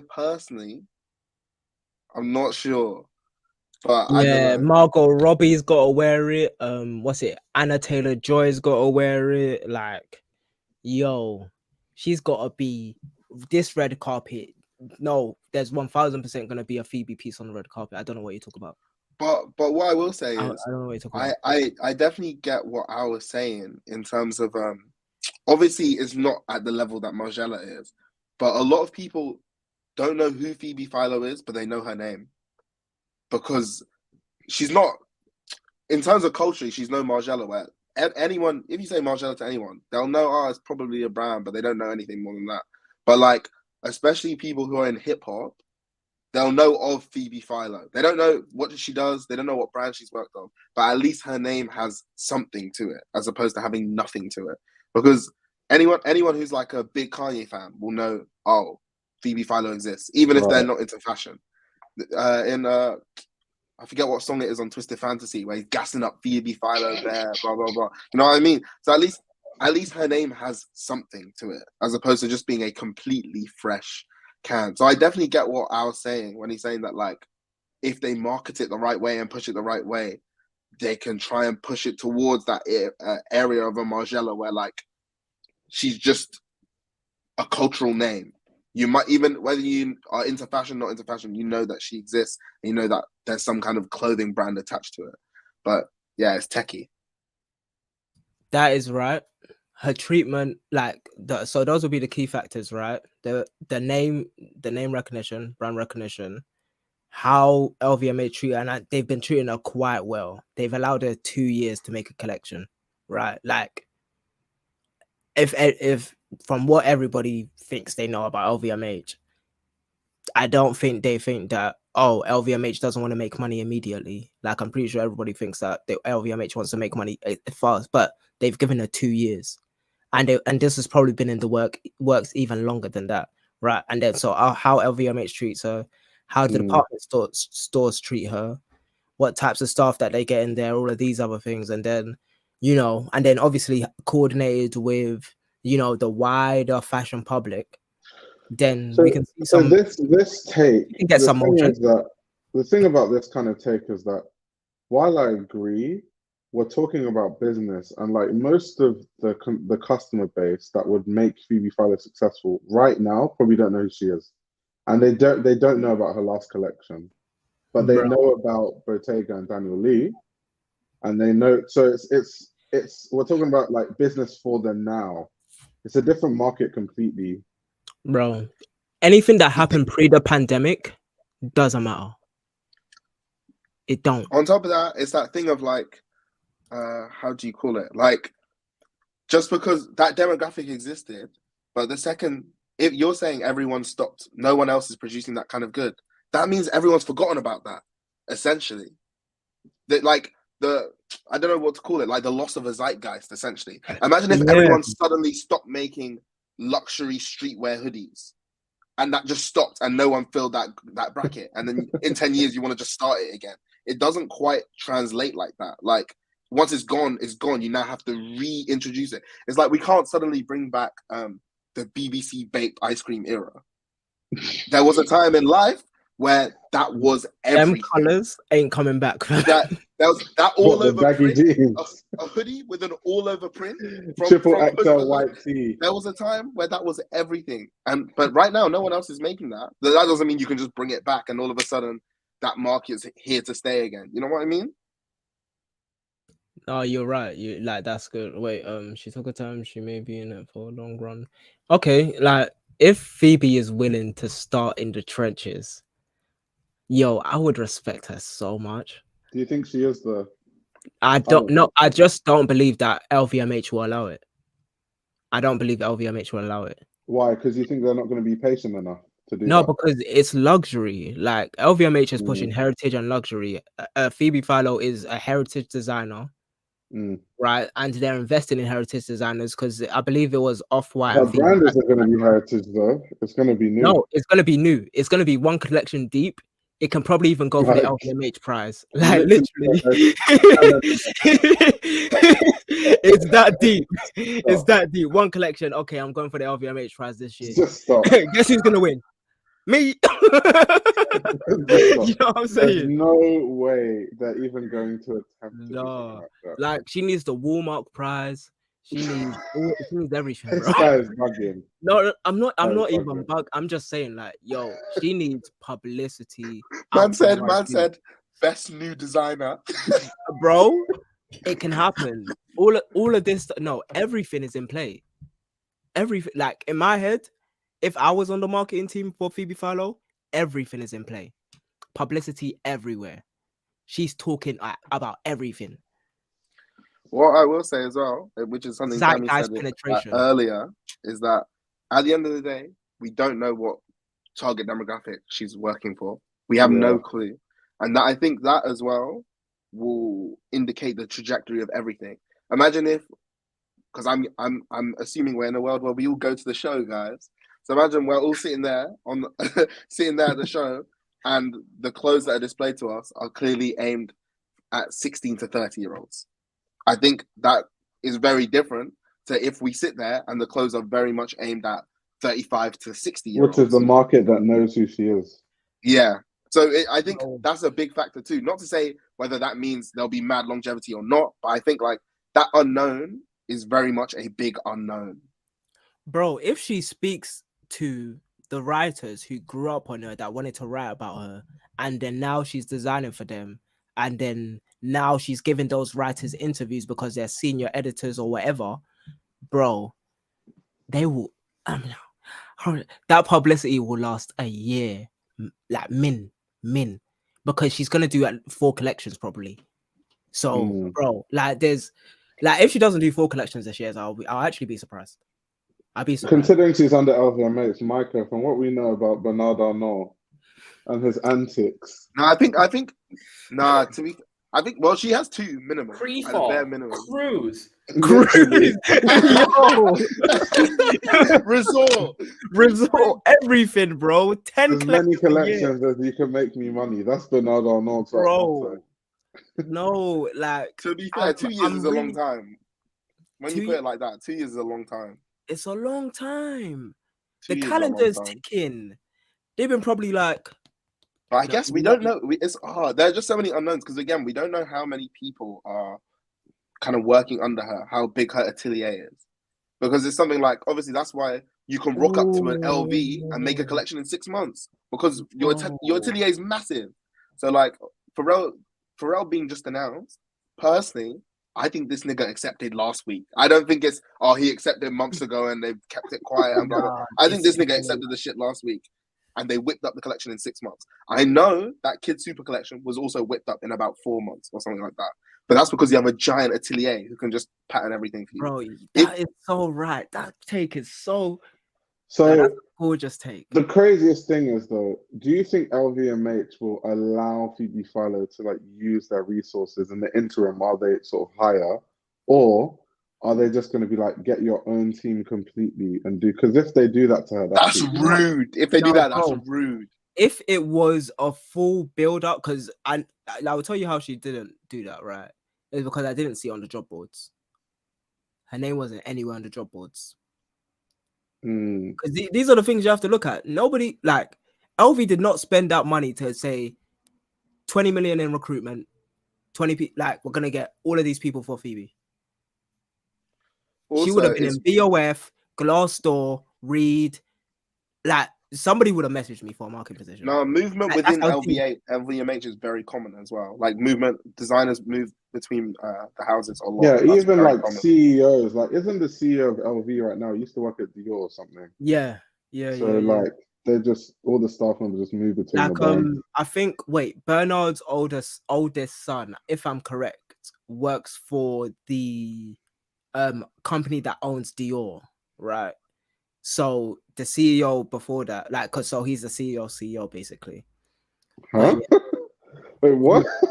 Yeah. So Dior has a parent company. This is the parent company that started LVMH, right? So Dior has a parent company. Bernard Arnault bought that parent company, and then he started his campaign to own luxury, basically. That's kind of how, like, to put it in a nutshell, that's kind of how it started. Yeah, LVMH bought the Dior holding. Exactly doing what it's the best when he coming it wherever he goes. give much interview or press other simply beats his own job. I think the difference though is that Ali Simon like didn't take a massive hiatus to the point where he could be forgotten, or people would forget that aesthetic at Saint Laurent is his. Yo, someone reminded me of something, and we did have a massive argument about this in Voice of Fashion. They said they fired Phoebe. Guess what she was? She was a taskmaster. If everybody remembers that, like I remember that conversation vividly because I just remember everything. But they what's taskmaster? Like she would, you know, make people work for nights and days, and like she was like rude to people, all of this stuff. Like it's the rumors about people. Like me personally, I don't believe rumors, but the fashion rumor mill, I say this all the time, but that is interesting. But I do want to say, yeah, back to the recruitment thing. Did you see what this Cam offline person said? They said that they were privately recruiting people via LinkedIn. And if that's true, that's quite interesting.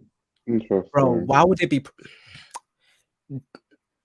So that's that means bad. Do you know what that's bad? Because that means there's 3 people under recruitment. Yeah, you know I was about to say because I'm about to say no, I'm not even playing. They're trying to make money, so they don't need some like new stuff. It's not private. They need experienced people that are from their other brands that are going to like accelerate the brand quickly. They had 5 people to recruit it. That's what that means. That's what that, like, if I'm being real, like, bro, I'm not even, fam, this take sounds so bad. I hate my takes. That's actually weird. That's weird. It's that's the weird. realest, like, it's the realest I can ever be about something. If it's, you think she's doing this with 7 people? No, like, possibly, but I think she's doing it with 20 people. However, I think they done a full build up from the beginning. So they done spec analysis, market analysis, like they done everything at the beginning. And then they started hiring probably top of last year. And then they started making the collection probably in September. That's how, like, she was probably doing like the previs and all of that stuff and mood boards, all of that in the, like at the top of last year. And then the second half of last year, they made a collection. And now they're like, that big break was not as big as Phoebe Philo's break. Yo, people are underestimating this break. I can't lie. Like, and I like Phoebe. Like, she's been gone for so long. Like, there's literally a whole generation of people in fashion that don't know who she is. Like, bro, I'm being really serious. She's been gone so long that there's a page called Old Celine. Stop. There's a page called Old Celine. Not like, oh, last season Celine, or like 2 seasons ago. Like, this is Old Celine. Realistically, I entered fashion in 2017, and between now and then, she's had absolutely no impact on my life, and that's 5 years. Like, how long was Ali Simon even gone? I swear he was only gone for like 2 years max, or maybe. 3. Yeah, it was something like that. Yeah, it wasn't that deep. No, you say you like what hot takes, but there's some other people on our stream that probably will hate it, that aren't even messaging. That are just like, we're never working with this guy ever. No, wait, Dami. So do you think by the time she shows in September, because I think that's when it is, they would have only done. Yeah, it's September, bro. Okay, yeah, cool, yeah. You think they would have only done 1 collection, like in terms of what they've been working on? So I think they probably work 4 collections ahead. Yeah, I was about to say they're supposed to work. They're supposed to work. Oh, you're right again. Do you see? I'm asking. It's a genuine question because it's like, if I spent 2-3 years setting up all this infrastructure, am I then gonna put all that time in just to make 1 collection, or 4 collections, or 8 collections, or like genuine question? Yeah, no, because when you do the scope, you actually think about how many years ahead, because that's what Virgil did and why he had so many collections posthumously. Yeah, exactly. He'd done the work already. Wait, I thought you were talking about Saint Laurent to Celine, because Saint Laurent to Celine was like 2 years. But that's about the same amount of time as Phoebe. The thing is, it's a different era. Like, okay, so now early 2000 fashion, the pre-social media era of fashion, as in, and the social media era of fashion. I was just about to go there. Like, early 2000s, social media wasn't really like, because I grew up in the early 2000s where we just about were using Facebook. Like, it was really like, I'm being serious. That's like early 2000, like it was just about using Facebook. Like, so realistically, in the 2000s, it was still the fashion press and the fashion media running thing. So someone who was in favor of the fashion press, if they left and came back after a long time, it could still work. Whereas now, fashion press doesn't have as much power as it did. It's really about celebrities now and like what's big on social media and things like that. The fashion press. It's a completely different era. Like even the way fashion information is disseminated is completely different. Like 10 years ago, we could not be fashion press. Of course we not. could not be on a live stream talking about. Of course not. And people would take us seriously. You must be having a bubble. No, I can sum it up in one sentence. The fact that in 6 weeks, you'll never think about those big red boots again says everything about present day fashion compared to pre-social media fashion. If a brand puts this much effort into dropping a product, the press will make sure you remember that product for 2 or 3 years minimum. These big red boots are gonna come and go. The mischief ones. You'll in 6 weeks. You won't even see them on your timeline ever again. Probably by next. Because there'll be something else that is going around just as much. Bro, it's not even just that. That is just pop culture. What LVMH does is luxury zeitgeist penetration. As in, it doesn't look so gimmicky. Like the Tiffany Nike, as much as people hate them, bro, they're terrible. That is luxury at the highest tip, bro. I'm not man's gonna tell me suede on an Air Force One is luxury. It is equivalent to like LV making a case for the World Cup trophy. It's that level. Yo, wait, you don't know. When you pull up on me in them, I'll let you chat to me. But I'm never buying them. They're £400. What the heck? Someone better gift them to me with the amount of press I've been giving them the past week or so. Yo, my story was going off. I don't even think you might understand what happened this week, fam. But for real, like, okay, let me put that one away. The Basquiat Tiffany, right? Do you remember that?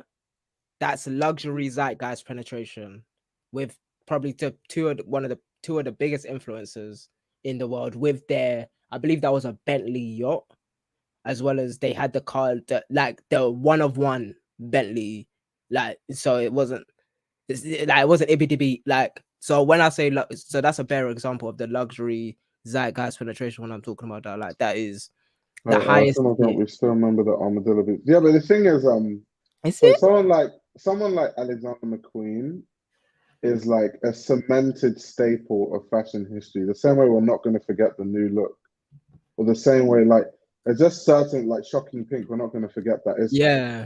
It's not like Phoebe Philo personally hasn't made a piece that, like, we're literally going to remember for 50 years and they're going to write books about. Wait, what year did armadillo boots come out again? Well, I can't remember.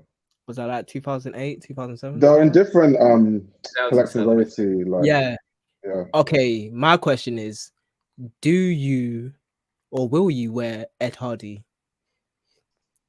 Because that's around that same era as well. When hell freezes over. Do you even do people in the chat even remember Ed Hardy and the chokehold it had? I remember Ed Hardy. Like, I know where my pair is. I'm saying. I'm Ed Hardy, Don. What? Oh my days. Funny. Wait, Micah, were you into Ed Hardy? Do you know Ed Hardy? Bro, it's before my time. I can't even appreciate it properly. No, I can't even appreciate it. I'm not even gonna pretend. I can't even appreciate it properly. Like, let me just allow it. Let me just allow it. That's hilarious. Okay, no, but like that, I don't even think that would be the equivalent because they had bare seasons of Ed Hardy. I'm trying to think of a one-off thing that happened. Like Jean-Paul Gaultier rip-off, basically. Yeah, like what happened in 2007 that happened once? Like some London shit. This is how deep it is, yeah, because like when we start, because there's a difference between pop culture things and like true zeitgeist penetration. Like they're literally not the same thing. Like, sorry, let me clarify my point. My point was more that before social media, the versus the armadillo fetus. My point is more that before social media, even like a pop culture thing, the longevity of it was 10 times as long as it is today. Purely because, the cycle of information. the cycle of fashion has been sped up like exponentially by social media. That's all. Yeah. Hi. No, I like it. But no, man, that was after me slaying Phoebe Philo for like that's what it's gonna be like. Black man. The whole time we've been talking about Phoebe Philo's potential business model. We're still on that? Black man destroying Phoebe Philo in 40 minutes. That's what the clip is gonna be. Leave my girl alone. Fam. No, Hannah, I don't even dislike Phoebe Philo, but I know that's what it sounds like. But I have to keep reminding people that I don't dislike her. You have fans. People want to find you. I'm just on the internet as my name. I can drop my Twitter, but I don't post. Drop it all. Twitter, social security number, Facebook, Instagram. Not a hot taker. Everything. Mostly just a Miami Vice 2006 fan on the internet. I'm mostly like a movie guy, but yeah, I talk to Al all the time about films. Oh, nice. We just talk about films all the time. Someone needs to remind me of a pop culture phenomenon that happened in 2007 for like 1 month. 2007 is so specific. Oh my god. Avatar. Avatar was first of all, it changed the movies forever. So I don't even know what you're talking about. Also, it's 2009. And it was later than 2007. 2007. When was that time that Kim Kardashian wore that really horrible outfit? That was in the 2000s, but I'm trying to remember when exactly it was. General question. You have to be more specific.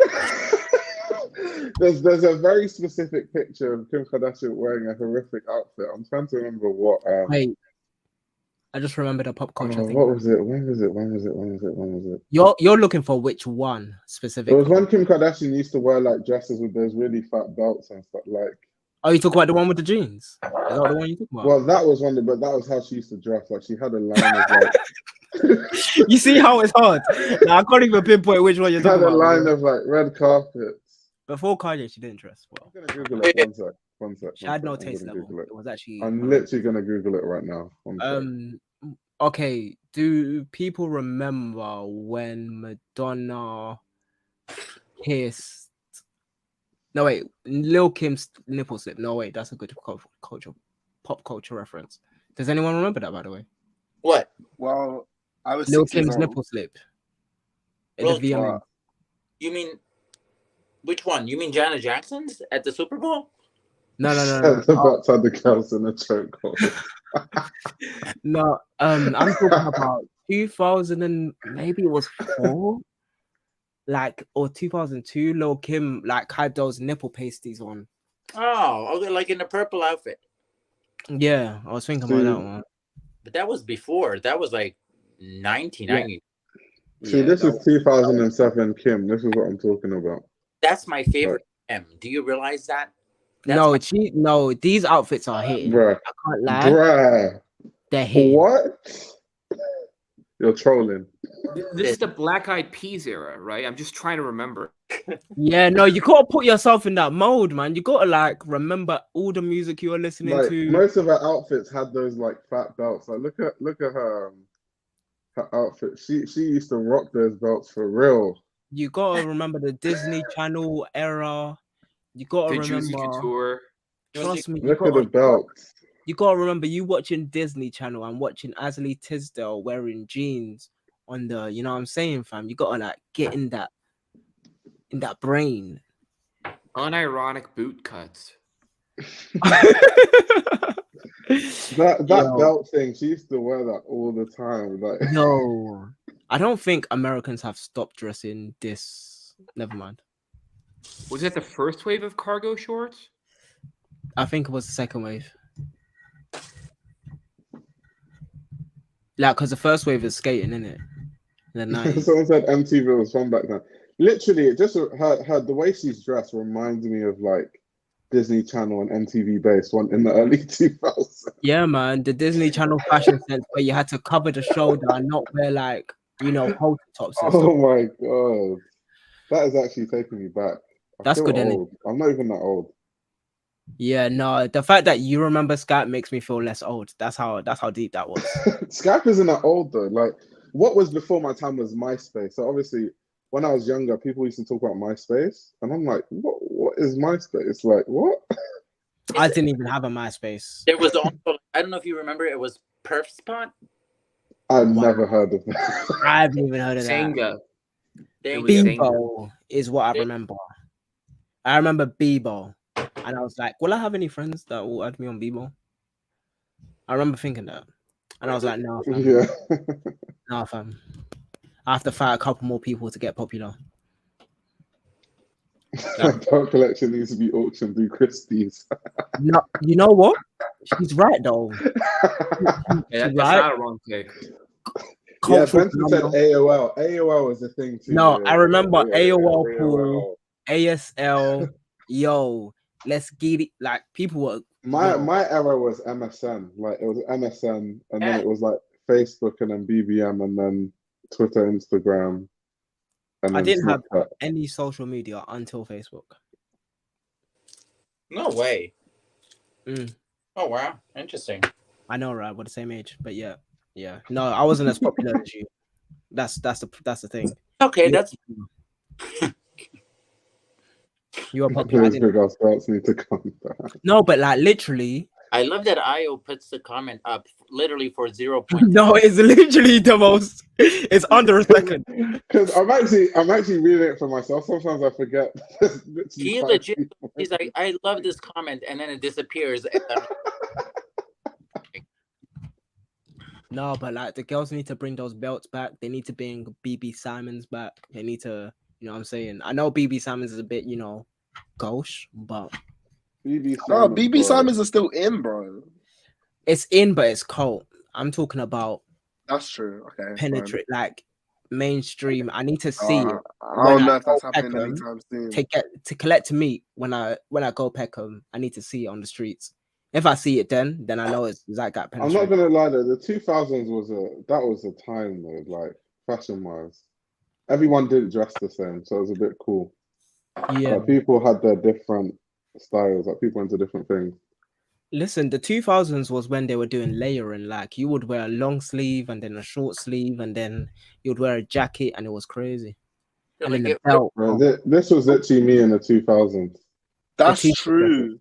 This was my Juicy drip is in back. the 2000s. Juicy Couture is back, yeah, for sure. Yeah, Juicy's back. That's true.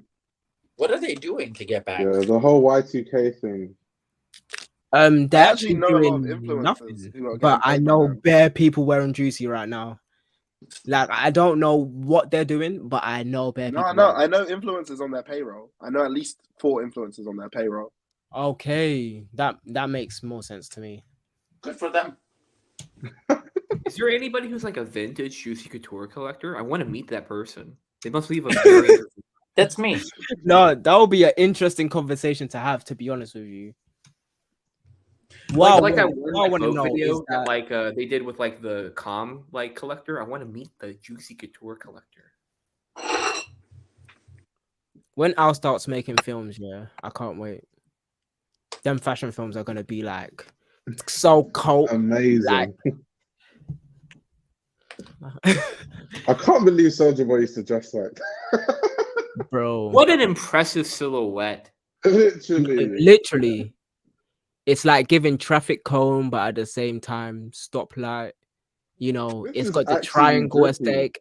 It's like literally a princess cut, but just the bottom half. So yeah. This is drippy. This must be on the mood board for like No, but Balenciaga. my question is, yeah, what belt is he wearing? I always wondered.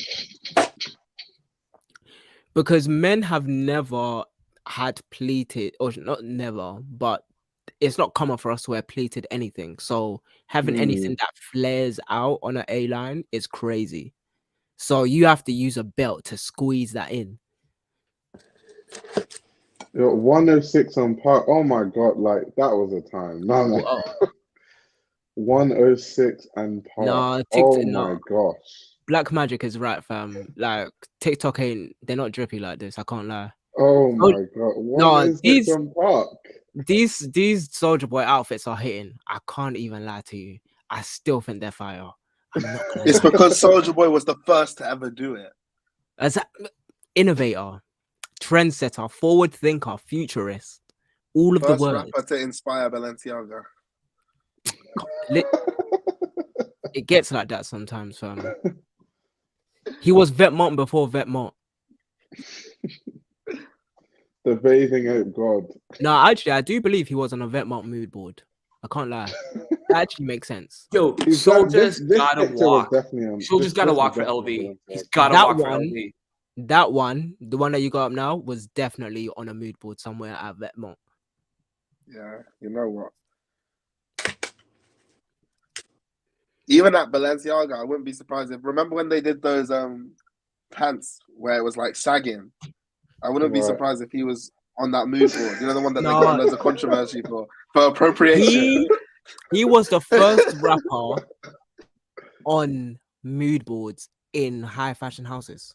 The first. Not P. Diddy, but him. Damn that influence by a Soldier Boy confirmed. No, Oh my gosh. no, we've actually opened up the kind of worms that is just like someone needs to put a side by side of what Demna makes at Balenciaga and Soldier Boy outfits. I mean, there is an argument that like the Dope Boy couture from Atlanta at the time was communicated to a wider audience first through Soldier's command. of the Hey, internet. yo. There's no- The thesis level argument As in, being I made love- right now. The thesis opening was crazy. That sounded And I was amazing. drawn in. I was like, wait, hold on a That second. sounded amazing. The The Atlanta AO Dope Dope Boy couture Yeah, from Atlanta. wow. That was amazing. No, Oh AO, my you have to gosh. say that again. No, that's beautiful. You said it right.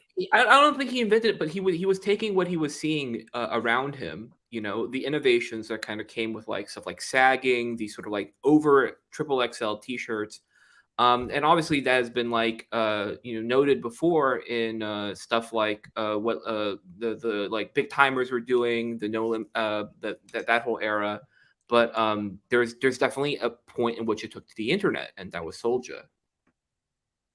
That's true. Yeah. Didn't he invented like the whole like YouTube stuff, like a rapper like posting MySpace.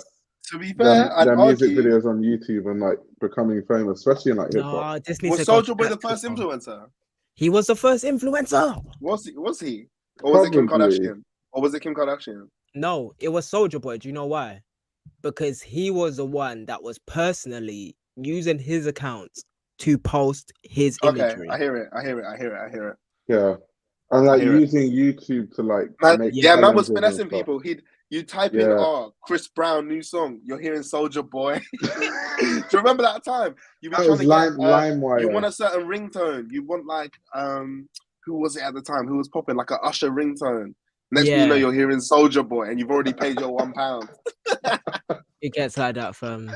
He was making bank. He bankrolled. No, have you everything. seen the figure for how much he made off ringtones? No, he made a lot. No. He made a lot. Oh, He made it's a lot. scary 50 money. M's, It's like was it? it's scary money. No, I He don't made think a quite lot. 50 M's, but it's over $1 million. Like well over $1 million. That's wild, fam. All for himself as well, just off his own back. No, That's That wild. was actually Mad. Mad. Such an error though. Like it actually was. Now that I'm thinking about it. Someone clicked no, and this then it was on Black another Twitter, one is please. you know the kiss me through the phone. You know the number Yeah. that he Yeah, he hooked that up to like one of those lines where like, oh, if you call them, you get charged X amount. So everyone was calling the number off the song. And he made bread off that song because everyone was calling the number. And then he left a personal voicemail on it like, yo, you're calling Soldier Boy's phone, blah, blah, blah, blah, blah. But he was running up bread from everyone calling that number. No, I might look up the figure. Give me 2 seconds. I'm going to look it up. yeah. I heard about that on Earn Your Leisure. That was crazy. That's think the actually company- that's crazy. The company messaged him personally, I believe, from what I remember from. Yeah, someone clip this and put this on Black Twitter, please, because we've unlocked the deeper darker criminal link of Soldier Boy and Balenciaga. And Who Soldier remembers- Boy's influence in fashion. When people were wearing basketball shorts and jeans and using a belt to tie them together, to separate the, you know, the materials. So from the nylon to the jean or to the denim. But everything was baggy. Like, even if you look at Like- okay, I'm sure Vetements has done that before. I'm sure Vetements copied that. The double jeans. bro, look at the NBA shorts in the 2000s and That's compare them wild, to now. bro. Like, Below the knee. these are literally like the NBA shorts. They look like horse today. If you're gonna make a comparison.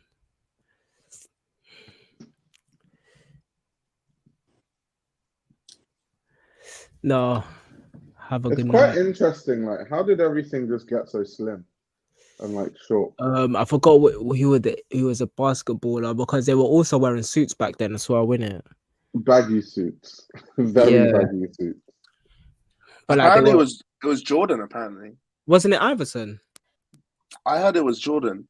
I was watching, but maybe he was glamorizing it. I was watching a Virgil interview, and he was talking about how like when Jordan would change his uniform, that affects the whole NBA. Everyone Because wants to now change their uniform. these are the shorts now, so it reflects how fashion has gone. 'Cause Oh, that's okay. normally it changes with everything. So it's shorter, it's tight. The shorts are tight.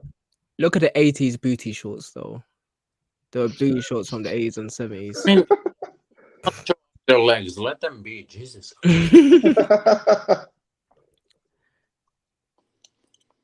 70s NBA shorts. Yeah, they were. Yeah, were there wild. we go. There we go. Yeah, you're not just showing off legs there. You're just. There we go. He said the booty short. Come on.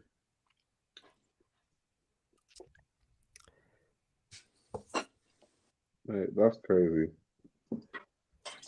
Yo, imagine going out. Actually, to be fair, there are men going out today wearing shorts that short. I don't think they make long shorts anymore. I personally think if I wore shorts that short, I would feel uncomfortable because, like, parents would just look at me weirdly, especially if there's kids around. Like, why are you wearing shorts like that? Literally. I would feel like All it takes is the wrong thing to fall out, and you're never having a job Literally. ever again. You'll never Bro, have a job what do you mean ever by again. fall out? You don't even have pockets. There's only one thing that can fall out of them shorts. Nah, man. that's what I'm talking about. And if that That's falls out, what happens? You're done. You're finished. You're Finito. done. You're done. You're done. Well, what we're seeing is a resurgence of the high-waisted phenomenon because, like, the hourglass shape is coming back into vogue. So it would not surprise me if they moved to a more high-waisted thing before eventually flaring back out again into the full wizard costume that, as you pulled up earlier. If you just take note of the lines that are being pronounced right here in this aesthetic and silhouette that he's got on, you can see that it wasn't just shorts, it was glamour, it was style, and it was the essence of the men back then in the 70s. Has anyone ever referenced the 70s actually like this, like the sportswear in the 70s like this? No, I don't think we've had a conversation about it really. That's interesting. Well, it's interesting, like, really interesting. ERL's doing some stuff with the 80s, but not the 70s. Yeah. Because I know people like the disco thing, and like that's the only thing people remember from the 70s. But when I think about the 70s, I think about everything, and that's one of the things I think about. Not the booty shorts, but like the tight fitting clothes. So pretty much everything. Plus when the I think of the 70s, I think of like, Soul Train. Soul Train started in the 70s, and like those styles are like big afros and flared pants and like that satin long sleeve shirts and stuff like that. Shout out to the booty shorts of the 70s, man. Well, the 70s were like pre-power shoulders, right? For women? Yes. Oh, for women, yeah. Yeah. That was just after the zoot suit came into vogue, though. So it was a bit weird. It's a bit of a weird era, to be fair, because a lot of stuff happened in the 70s because they were trying to change our way, because it was the first generation who didn't have to deal with a war per se. So yeah, they were trying to move away from everything. Plus, it was also the era, which I love to talk about because that was when this real psychological phenomena started. Like one of the I'm sorry, Demi. I just want to see if he's getting paid to promote Celine, because this is not the first time that he's doing this video. I'm definitely not getting paid. I wish. Okay, good. Hey, this is what you call product placement. No lie, Celine, like sometimes Celine, if you want to we're pay not me, in be fashion. my guest. No lie, it's just like his background noise. Sometimes I'll just put on a fashion like show playlist Yeah, in the literally. background, like when I'm like hanging out with some friends or whatever, and they're not into fashion, right? But every single one of them will be like just completely put off by every one of these Celine shows, like this specific style of editing that he does for these. They're horrible. Even people like not interested in like watching them, they something about the editing, it just drives people insane. These are not good. Yeah, it cuts to like 10 angles, and it's just I've been bitching about that since. Oh yeah. Nah, I remember. Yeah. I remember. Bitching about. I remember. Every time, like I do not even see the clothes. I remember. I see. I think the one that really took you was, the one with the horses. That collection, where you literally couldn't see a lot of the clothes. Dude, the castle one. No, the castle. I knew you were gonna say the castle. Dude, the castle one. No, that story was funny. Every 0.3 seconds, there's like another cut, and bro, he said, "No, I remember what Hanan said. He said this is a great video of the castle." I don't know if it looks like like it's a tourist France type of a thing. We have a beautiful castle here. But like the worst part is like when the collection is good, I'm like I get even more pissed off because I see the clothes. When the collection is bad, I'm like I like this. I distinctly remember you saying I had to go to Viral Groundway to actually look at the show and see. Yeah, but it's like a seizure. Honestly, like you cannot. No, that's too much for me. I'm saying even to the lay person, there's no glamour in the way this is being presented. 100%.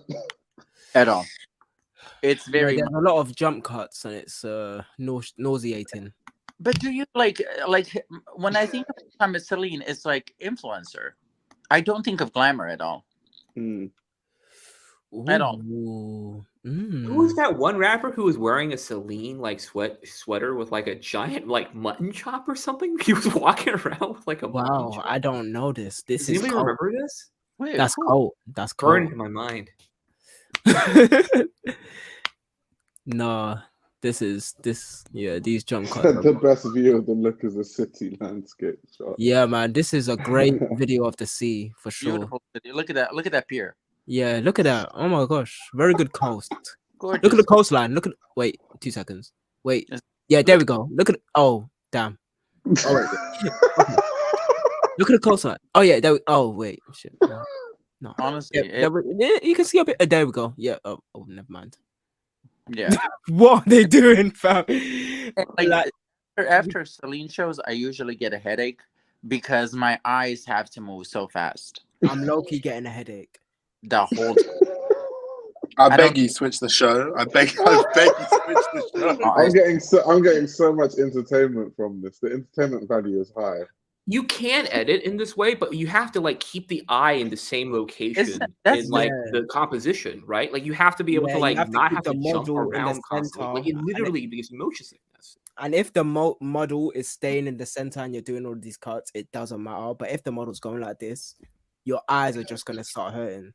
Because me, I scan the whole look, and then if I'm scanning the whole look in different parts of the screen, then it's really making my eyes move a bit too fast. I'm exhausted. I know one director that's not going to get the Oscar for video editing. No, but no. Oh man, this has been fun, guys. Though I've had a blast talking with you, man. I'm probably gonna end it soon so it doesn't run for like 15 hours. Yeah. It was amazing. I've been there for time. I even had to eat. Like I had to eat my dinner while I was speaking. In between, destroying Phoebe Philo for 40 minutes, I took a break to eat and then came back to said conversation. No, I'm joking. Okay. But any parting thoughts? We'll go around. Michael, we'll start from you. On what topic? Phoebe Philo? All of them. So Philo, Pharrell, Burberry. Philo, I'm really excited to see the clothes. Pharrell, I'm also really excited to see the clothes, but more reservations because there's no track record. But everyone who's said negative things are wrong. What was the other topic? Burberry rebrand. Oh yeah, I'm all here for it. Yeah. I mean, there's like a couple of exciting months coming ahead, to be honest. I want to know what Alexandra McKellar is doing as well. We never got to that. But Oh well. Oh. Okay, never mind. He's going to another brand, which is not necessarily. Let's say it's a jewelry brand. Yeah. Very smart. Okay, so this is the tea. Nobody quote me on this because I could get sued. Allegedly, he is going to Bulgari. Okay, that's cute. Allegedly, because like they saw him in around Rome. From what I know, Bulgari is set. Their headquarters is in Rome, and he does not want to leave Rome. But it's a fucking smart decision. It must have been those Gucci shoes with the jewels on them. No, it's jewelry that like It's his aesthetic. I'm joking. But he wears like 1 billion rings. That's what I'm saying, and I think that like that is a very smart, because like everybody's like, oh yeah, where he's gonna go. This is very smart. He's gonna like do jewelry, and then in a couple of years come back and do fashion. Brilliant, very well played. Didn't he start out as an accessories designer or something like that? Or like done bags or something for Tom Ford? Well, he was an accessories designer at Gucci. Yeah. So like that makes sense. Like luxury items, fine jewelry, all of that stuff. Like fine jewelry is a bit different than like high fashion jewelry, but I don't see like how he can fail in that direction, to be fair. But we're gonna say Philo. One, I'm very excited for Philo. I'm very excited to see throughout the year. So not for the collection, throughout the year, how they handle this rollout, and from the first collection to a year after the first collection. So I can only look at it from that view, so that I can do a retrospective in full, force. So you probably won't get a review from me from that Celine collection, but for Burberry, excited to see. Like, I'm anticipating it. It can go left or right. I can't even lie. Like, it's gonna right. He's gonna do a good job. So yeah, like it can no, but I mean, as in it can be what I expect, or he can give me something that I didn't expect at all. Because military is not what I think when I see Daniel Lee. But if they're doing that, then it's going to be something unexpected for me. More high society for Daniel Lee, because I know he kind of has this aspirational thing in his brain. And what was the third one? Philo, Burberry, and Pharrell. There's so much to say about this, but I'm just speculative.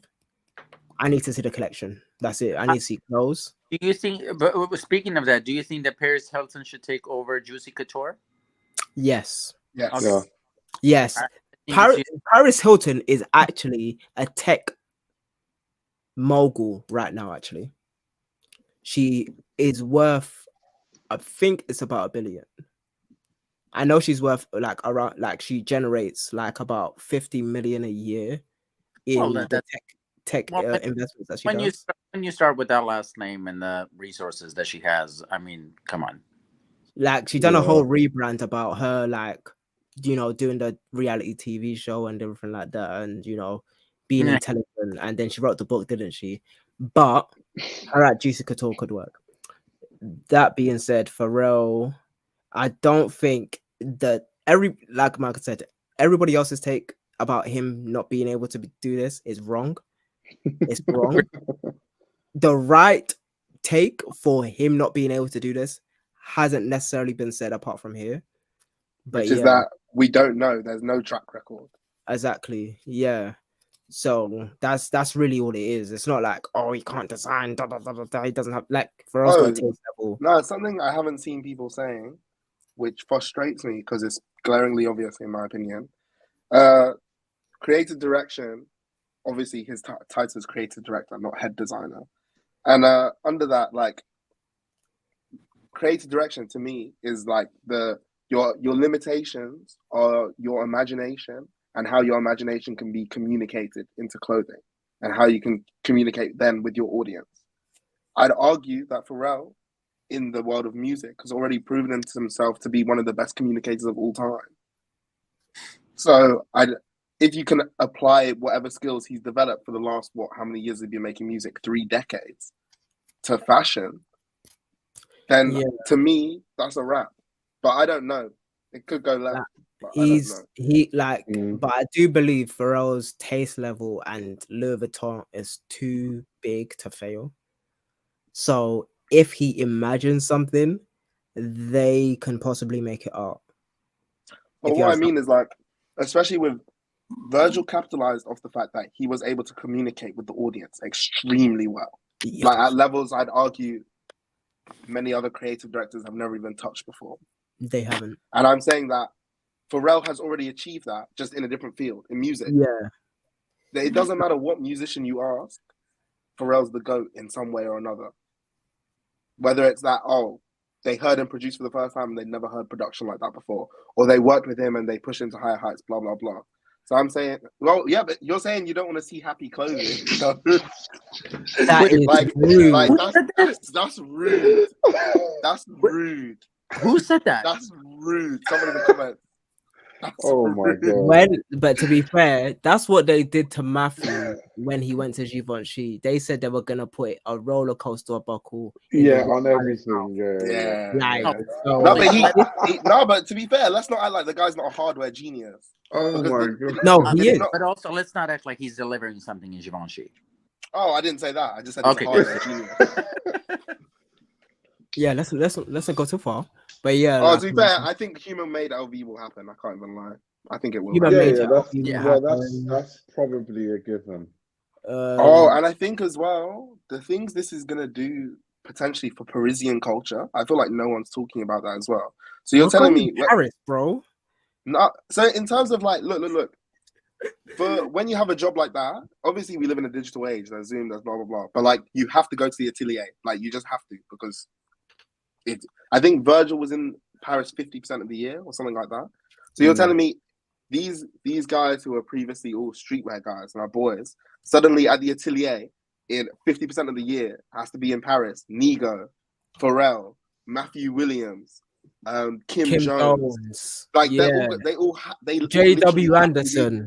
They all literally have to be in Paris all at once. So whether it flourishes in terms of music, in terms of it affects the way their street style, in terms of it creates collaborations on new brands altogether, I don't know. But I just think that has to be a movement in itself. Have you seen already? I think Nigo's already posted up with Matthew Williams and Pharrell, like already in the last 24 hours. Nigo's making his second album, like right now. Yeah, like, so I just Who do you think's producing half of the album like the last time? Exactly. I think it could just be really cool in terms of like from a cultural perspective. Why isn't he doing his job at Kenzo? Oh, did you see that weird tweet from Brenda Hashtag? Did you see that tweet? No. Brenda Hashtag, she just tweeted like, by the way, guys, Nigo's doing fuck all at Kenzo. and all the replies. My theory, he's in the wrong stores. He's in the wrong stores. Oh, really? Where do you feel like he should be instead? I think just the way that like his stuff is distributed, how it's like treated, like where it is on the floors and everything. To be fair, it's in the basement in DSM, which I think is strange. Yeah, in London anyway. Treat it like streetwear. Like, it's really weird to like take something that's supposed to be an elevated version of something and just treat it like it's human made. Like it's on the same level. They haven't elevated it on the way that like that he has done on the runway. Like, I'm not seeing runway pieces being produced like that. They're like treating it like sort of like Givenchy. You know, it's kind of sad how Kenzo's street style was horrific. I can't lie. People that I know that wasn't speaking about Kenzo before are speaking about Kenzo today. Who's speaking? In a good way or a bad way? In a good way. In a good way. Wait. Are you talking about people wearing Tiger t-shirts or like? Yes, I am. Yes, that's exactly what I'm saying. Yeah. Okay. But we want to get away from the tiger shit. Like, where are like the bouquet flower fucking like kimono pieces? Where's like all the fucking Parisian hats and all the cool shit that he was sending down the runway? Like, that's how you kind of elevate the brand and like kind of take it past what he's already achieved. I don't believe him grow like that. Like, oh wow. Well, you're a big fan of the runway. I was about to say something wild about Nigo. I mean, like, I'm not 100% like, I think the customer for it. Like, I don't live that kind of lifestyle. But like, I think that at least I would give like an avenue of like growth for the brand that like just right now I feel like is not happening. It's sort of like YSL where it's like caught in like halfway between like the shit that works and like, some pieces. But like, the new YSL, like I think people are excited to see the runway stuff. Yeah. Okay. Hannah, what do you think about Burberry, Phoebe, and Pharrell? Phoebe, I'm excited. Pharrell, I'm excited. Daniel Lee, I'm excited for. After the battles that we've had, Hanan. What? Three of them. I like to see change. I like to see shit happening in fashion. Honestly, like it's it's what. But like, they're like, can I always play musical chairs? Oh my god, that's what I do like every day. Like there's designers that could do better in some houses. There's others that couldn't, but that's fine. That's normal. Okay, no. To be fair, that is a take. I know you have another take though. That's the only thing. I know you have another take. On what? On probably everything, to be fair. Why are you fishing? Nah, I feel like Hanan's got like a nice ruthless take somewhere. Very excited about Burberry, especially just because I think like do I like his stuff? Yes. Do I think that he's the best thing? Like no, No. And I don't. I think that everybody's betting their money on him reviving Burberry. Like he did Bottega. I don't think that it's going to happen to that extent. Is he going to make it successful again? Yes. But we'll see. With Phoebe, I feel like it's going to take some time to become like Phoebe that all of us. Either way, after this past year, J.W. Anderson is the biggest British designer and the best designer for the past year. I have a ranking every single year when I do this thing. Is there like an official list or is no? This is my list. This is my list. Okay. I look at all of the British designers and everything they designed throughout the year, and I rank them. Okay, he's a great. J.W. Anderson, what he's done for Loewe and what he does for his own brand has been great for the past year. But you know what? There's never. I love his work, but rarely there's a collection from Loewe and JW the same season. At the same, yeah. I noticed that as well. Always this. Yeah, it's one or the other. Yeah. No. I that's been happening for like a good 3 years now. Is it? So yeah. The last one that I saw literally like was like guy in like briefs carrying kind of like I don't know, like tapestry. But yeah, like Martin skipped a season. I believe Samuel skipped a season. Richard Quinn, he's too consistent for my liking, but he's changing up. He changed up the previous season. Simone is. Someone's up there. Someone's like number 3 or 4, maybe. But she's got a show tomorrow, to be fair.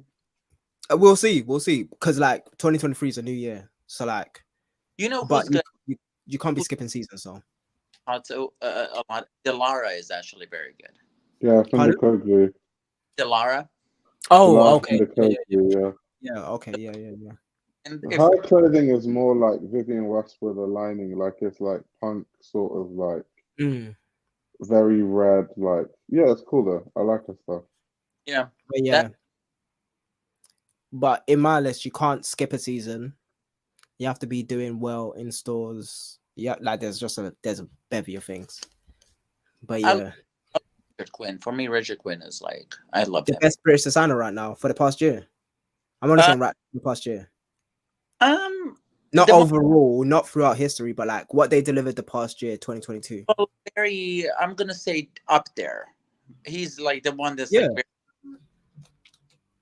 I believe it's been interchangeable between Daniel Lee, J.W. Anderson, Sam Ross, and Martine Rose when she shows every season. I don't think that Daniel Lee is the best British designer out there, to be honest. I think that he's a good designer. I don't think he's one of the best ones. I think that like 4 British, what was it? Awards?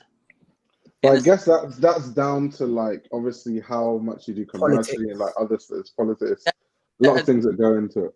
Ceremony was rigged. All right. Yeah. Okay. Yeah. And then like all the articles and everything, they're like, oh my God, yeah, you know, like no one did this before. McQueen didn't do this before. I'm like, okay, shut up. Please. No, Daniel Lee has done some stuff that McQueen hasn't done before, though. Like what? They don't design the same, so he's just inevitably gonna have to. Who? Daniel Lee. I'm not gonna lie, McQueen He designed differently from McQueen.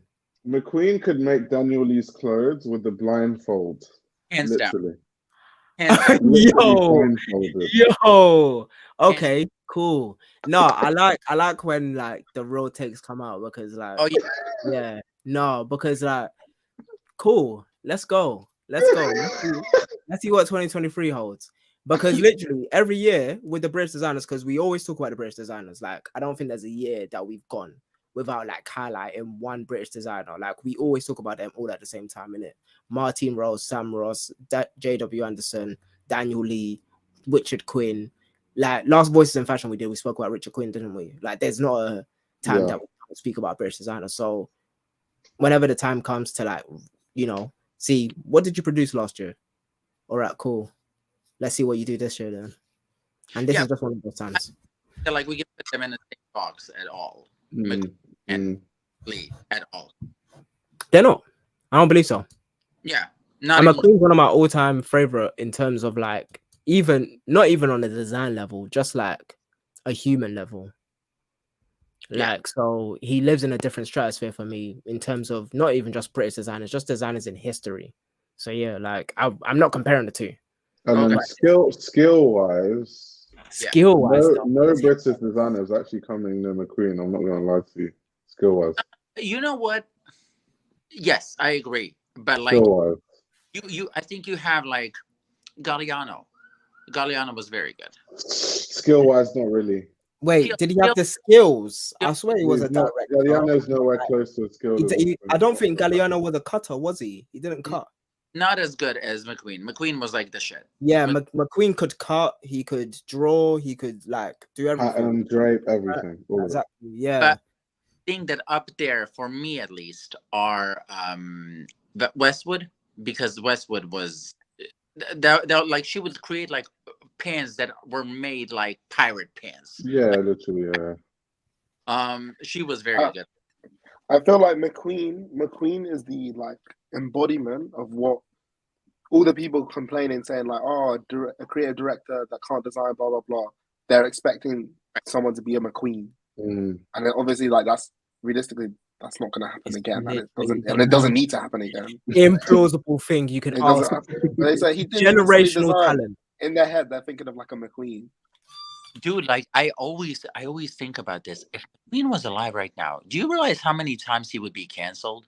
He would be hated. He would be hated. What I like is he was such a geezer as well. He was a South Londoner for real. And let me tell you too, he was a taskmaster. He would have cocaine. He would have cocaine in the cutting room and work all night and expect you to do it too, fam. Like he was nose to the grindstone. No, to be fair, once he dipped Givenchy, he got his act together a bit in terms of like all that kind of stuff. He was but like he was exactly like Daniel Lee, you know, in personality wise. Like I love McQueen because also McQueen used to wear like jeans and like football boots. Bro, he would like casually. He would wear, bro. No, but that's the funny thing about Daniel Lee, because McQueen has exactly the same rumors behind him. Not even rumors; they're actually true. What? Yeah. What rumors? Like he was a taskmaster. Like to be fair, he done cocaine like actively. What in front of everybody. Well, the McQueen one is not a rumor. Like he would force people to work. Oh, okay. Oh, a taskmaster, like you know, overbearing, one of those type of bosses. Yeah. Got it. Yeah, he was bloke core.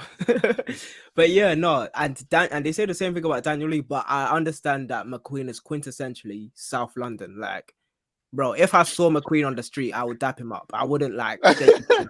Like, it would be like bring it in, Queen tap is on the back. from Lewisham, so he gets it. Yeah, bro. he's from the He's side, literally fam. from Lewisham.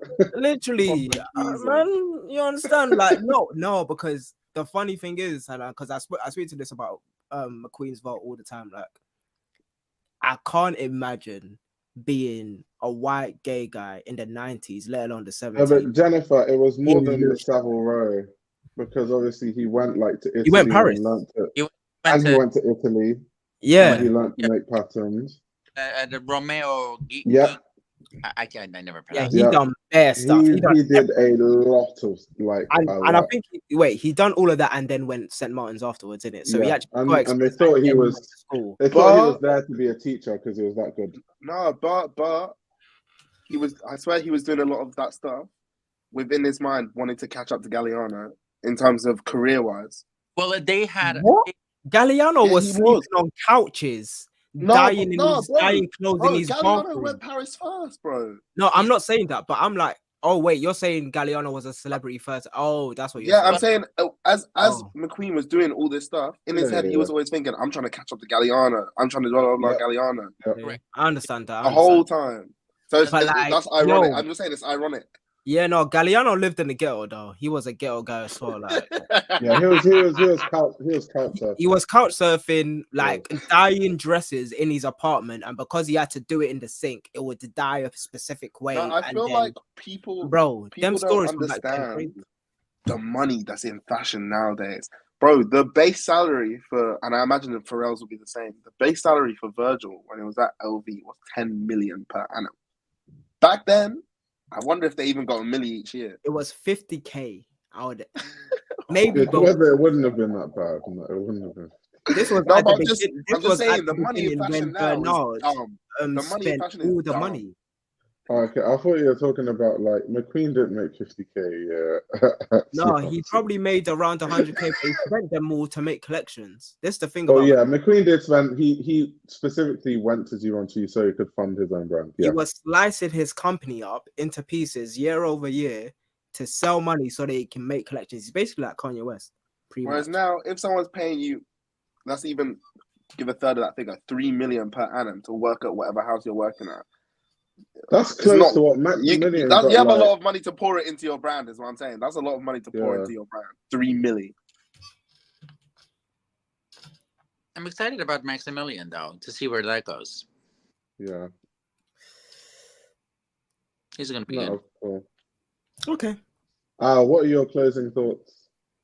Closing thoughts are mostly about Burberry. I was just kind of excited that like the brand was like, I think, considering a direction which has a possibility of like maybe even being political, right? Like I feel like it opens the door to like more conversations when you go for a word mark that like goes in that direction. I feel it's not very neutral. It's not a brand attempting to be everything for everybody, I think. And I think trying to reorient your way like that is quite exciting for a major company. I think it's actually the most interesting one of the musical chairs that's happened. Yeah. Like Pharrell was a shock to the system, but considering China and American markets, and actually like it was a good business move. And LVs, as in LV specifically, is just too big to fail. But wait, question. Do you think that this is going to open doors for more brands to reach out to celebrities that kind of have a track record in fashion? Stop Probably. using celebrity as the term. It's so, I feel like it's an insult term, low key. Pharrell's an icon, firstly. Yeah, no, it's transcending celebrity. But I feel the like way that streetwear was a dirty word. Like, yeah, and no, I feel like not is a to dirty mention, word, bro. not to mention that Pharrell predates Virgil by a decade. Actually, he predates him more than a decade. More than a decade. Yeah, but no, I just mean it in the sense of like, obviously, sometimes these brands do literally just use a celebrity, but I feel like the term celebrity for me is more fitting of like a Kim Kardashian, a Kendall Jenner, as I opposed to know what you're someone talking who about. Like, has what's the, pursued a skill and become so good at that skill that who's they're the now an creative icon. director of Pretty Little Thing again? Molly May. Molly May. Yeah, that's more like. And I'm That's not more gonna like a lie. celebrity. I'm not gonna lie. Yeah, even if we called Pharrell a celebrity, his taste level transcends all other celebrities. It's think like the only person calling who's Jay-Z like a celebrity. It just feels wrong. It feels wrong calling Jay-Z a celebrity. Like when you've mastered an art form and that's why you're where you are, I feel like But it's still demeaning to celebrity call. though. It's a different No, type of like celebrity. you can It's use not. celebrity It's not. interchangeably and understand, but he's I'm talking about a within the rapper and context that artist. people are using it right now. Oh, they've He's an hired a artist celebrity. and rapper first, but it is a slur when you use it with Jay-Z. Yeah, that's what I'm saying. When he's an artist. Mm. So like there is that aspect to it, but if we can just use it interchangeably as if, you know, there wasn't any you know, back end to that or like backhanded compliment to that, the taste Jay-Z level is keeps people out of jail. Like that's a different level of like. yeah, no, Jay-Z is a powerful person. He's not an influential Well, he's a person. billionaire. He's a powerful man in general. If you're a billionaire in America, you're powerful. He is the only person that can get Rihanna to do the Super Bowl. She turned it down once. And then for Jay-Z, even when she was pregnant, she still did it. What I'd like to say is that like I don't know of many other like people, celebrities or not, who like are professional collaborators in the way that he is. Because like I keep bringing back like the fact that like he launched a hotel in Miami. Like who can they say can like have creative directed a hotel? Do you know what I mean? Yeah, like that's the level of like resume that he's working at. That like I don't know if like you know Swizz Beatz could do something like that. No, but Swizz Beatz could do something like that. Swizz Beatz taste level is actually tremendous as well. Yeah, but bro, if Swizz Beatz tried to launch Monster headphones and he couldn't do it. He couldn't launch a headphones brand. Bro, Monster. Oh, that's different. That's technology. That's way different. That is way different.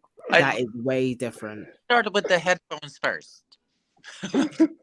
Like technology is different. Like when you don't have a team, but if we're talking like the way that what's his name? Jay-Z launched a whole successful like the way that Pharrell has collaborated with people of the highest taste levels, like artisans, not like celebrities or brands and all of these things. He only collaborates with artisans, people at the highest level of their craft, and does something with them.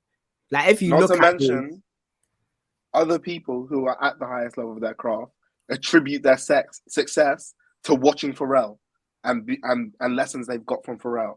If you go back and look at anything that Kanye says, or Tyler the Creator says, Virgil has said, they'll be like, "Oh, I was able to do blah blah blah because I listened to Pharrell and he told me this."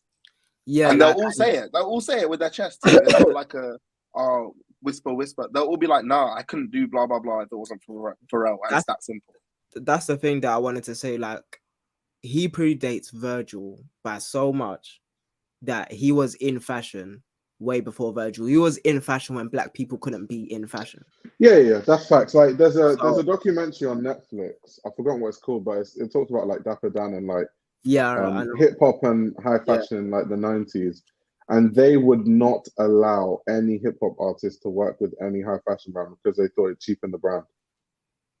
That's crazy. Literally. Yeah, and it's crazy how things have changed now. Like, it's insane. This is when LVMH would sue Jay-Z for putting Cristal in his music videos. Yeah. So he made his own one and then they bought it. Deep. No, like the power games that rich people play, I swear, there's some connection between Jay-Z and what he's doing and why Pharrell got hired. There's some connection there because Jay-Z also has money in BBC. There's that's so true. No, I forgot that. I don't know whether Jay-Z has power in the boardroom like that because he doesn't have a track record of being great with that particular thing. However, I can say for this, Alexandra Arnault, right, CEO of Tiffany, the one that was at Ramoa, you know, friend of Virgil also. I'm not sure.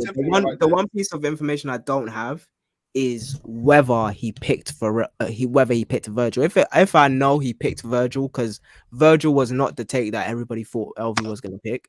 But if he picked Virgil, then it would say to me that if he put Pharrell's name in the hat, then Bernard would have picked it. That's how I understand it. But Alexandra, no, anything culture that comes out of LVMH, sorry, is Alexandra. The Tiffany Basquiat was Alexandra. It wasn't anyone else. To run it back, another reason, like I personally have some faith that this Pharrell pick is good, because Pharrell's got a track record to show that he's enough of a purist that he's not going to give into all the demands of just creating a collection that's purely like for selling, and there's no art to it. There's no imagination to it. Like in the same vein that Virgil was like that. Yeah, he's not a tourist. He's not. I was just about to say. I swear to God. I got there first. So, and I think that's quite important, because I think that's where these celebrity picks can go wrong. Is you can pick someone who's then they're saying, "Oh, we're picking you because we think you can sell units," and that person says, "Cool, I'm going to try and make loads of stuff that will sell the units they want," and blah blah blah. I don't think it's going to be like that at all. Okay, no, that's good. All right, thank you guys for the duppy. Final thought. I think my final thoughts have been disseminated throughout the conversation. I think I'm looking forward to each one of them. I just like that it's exciting.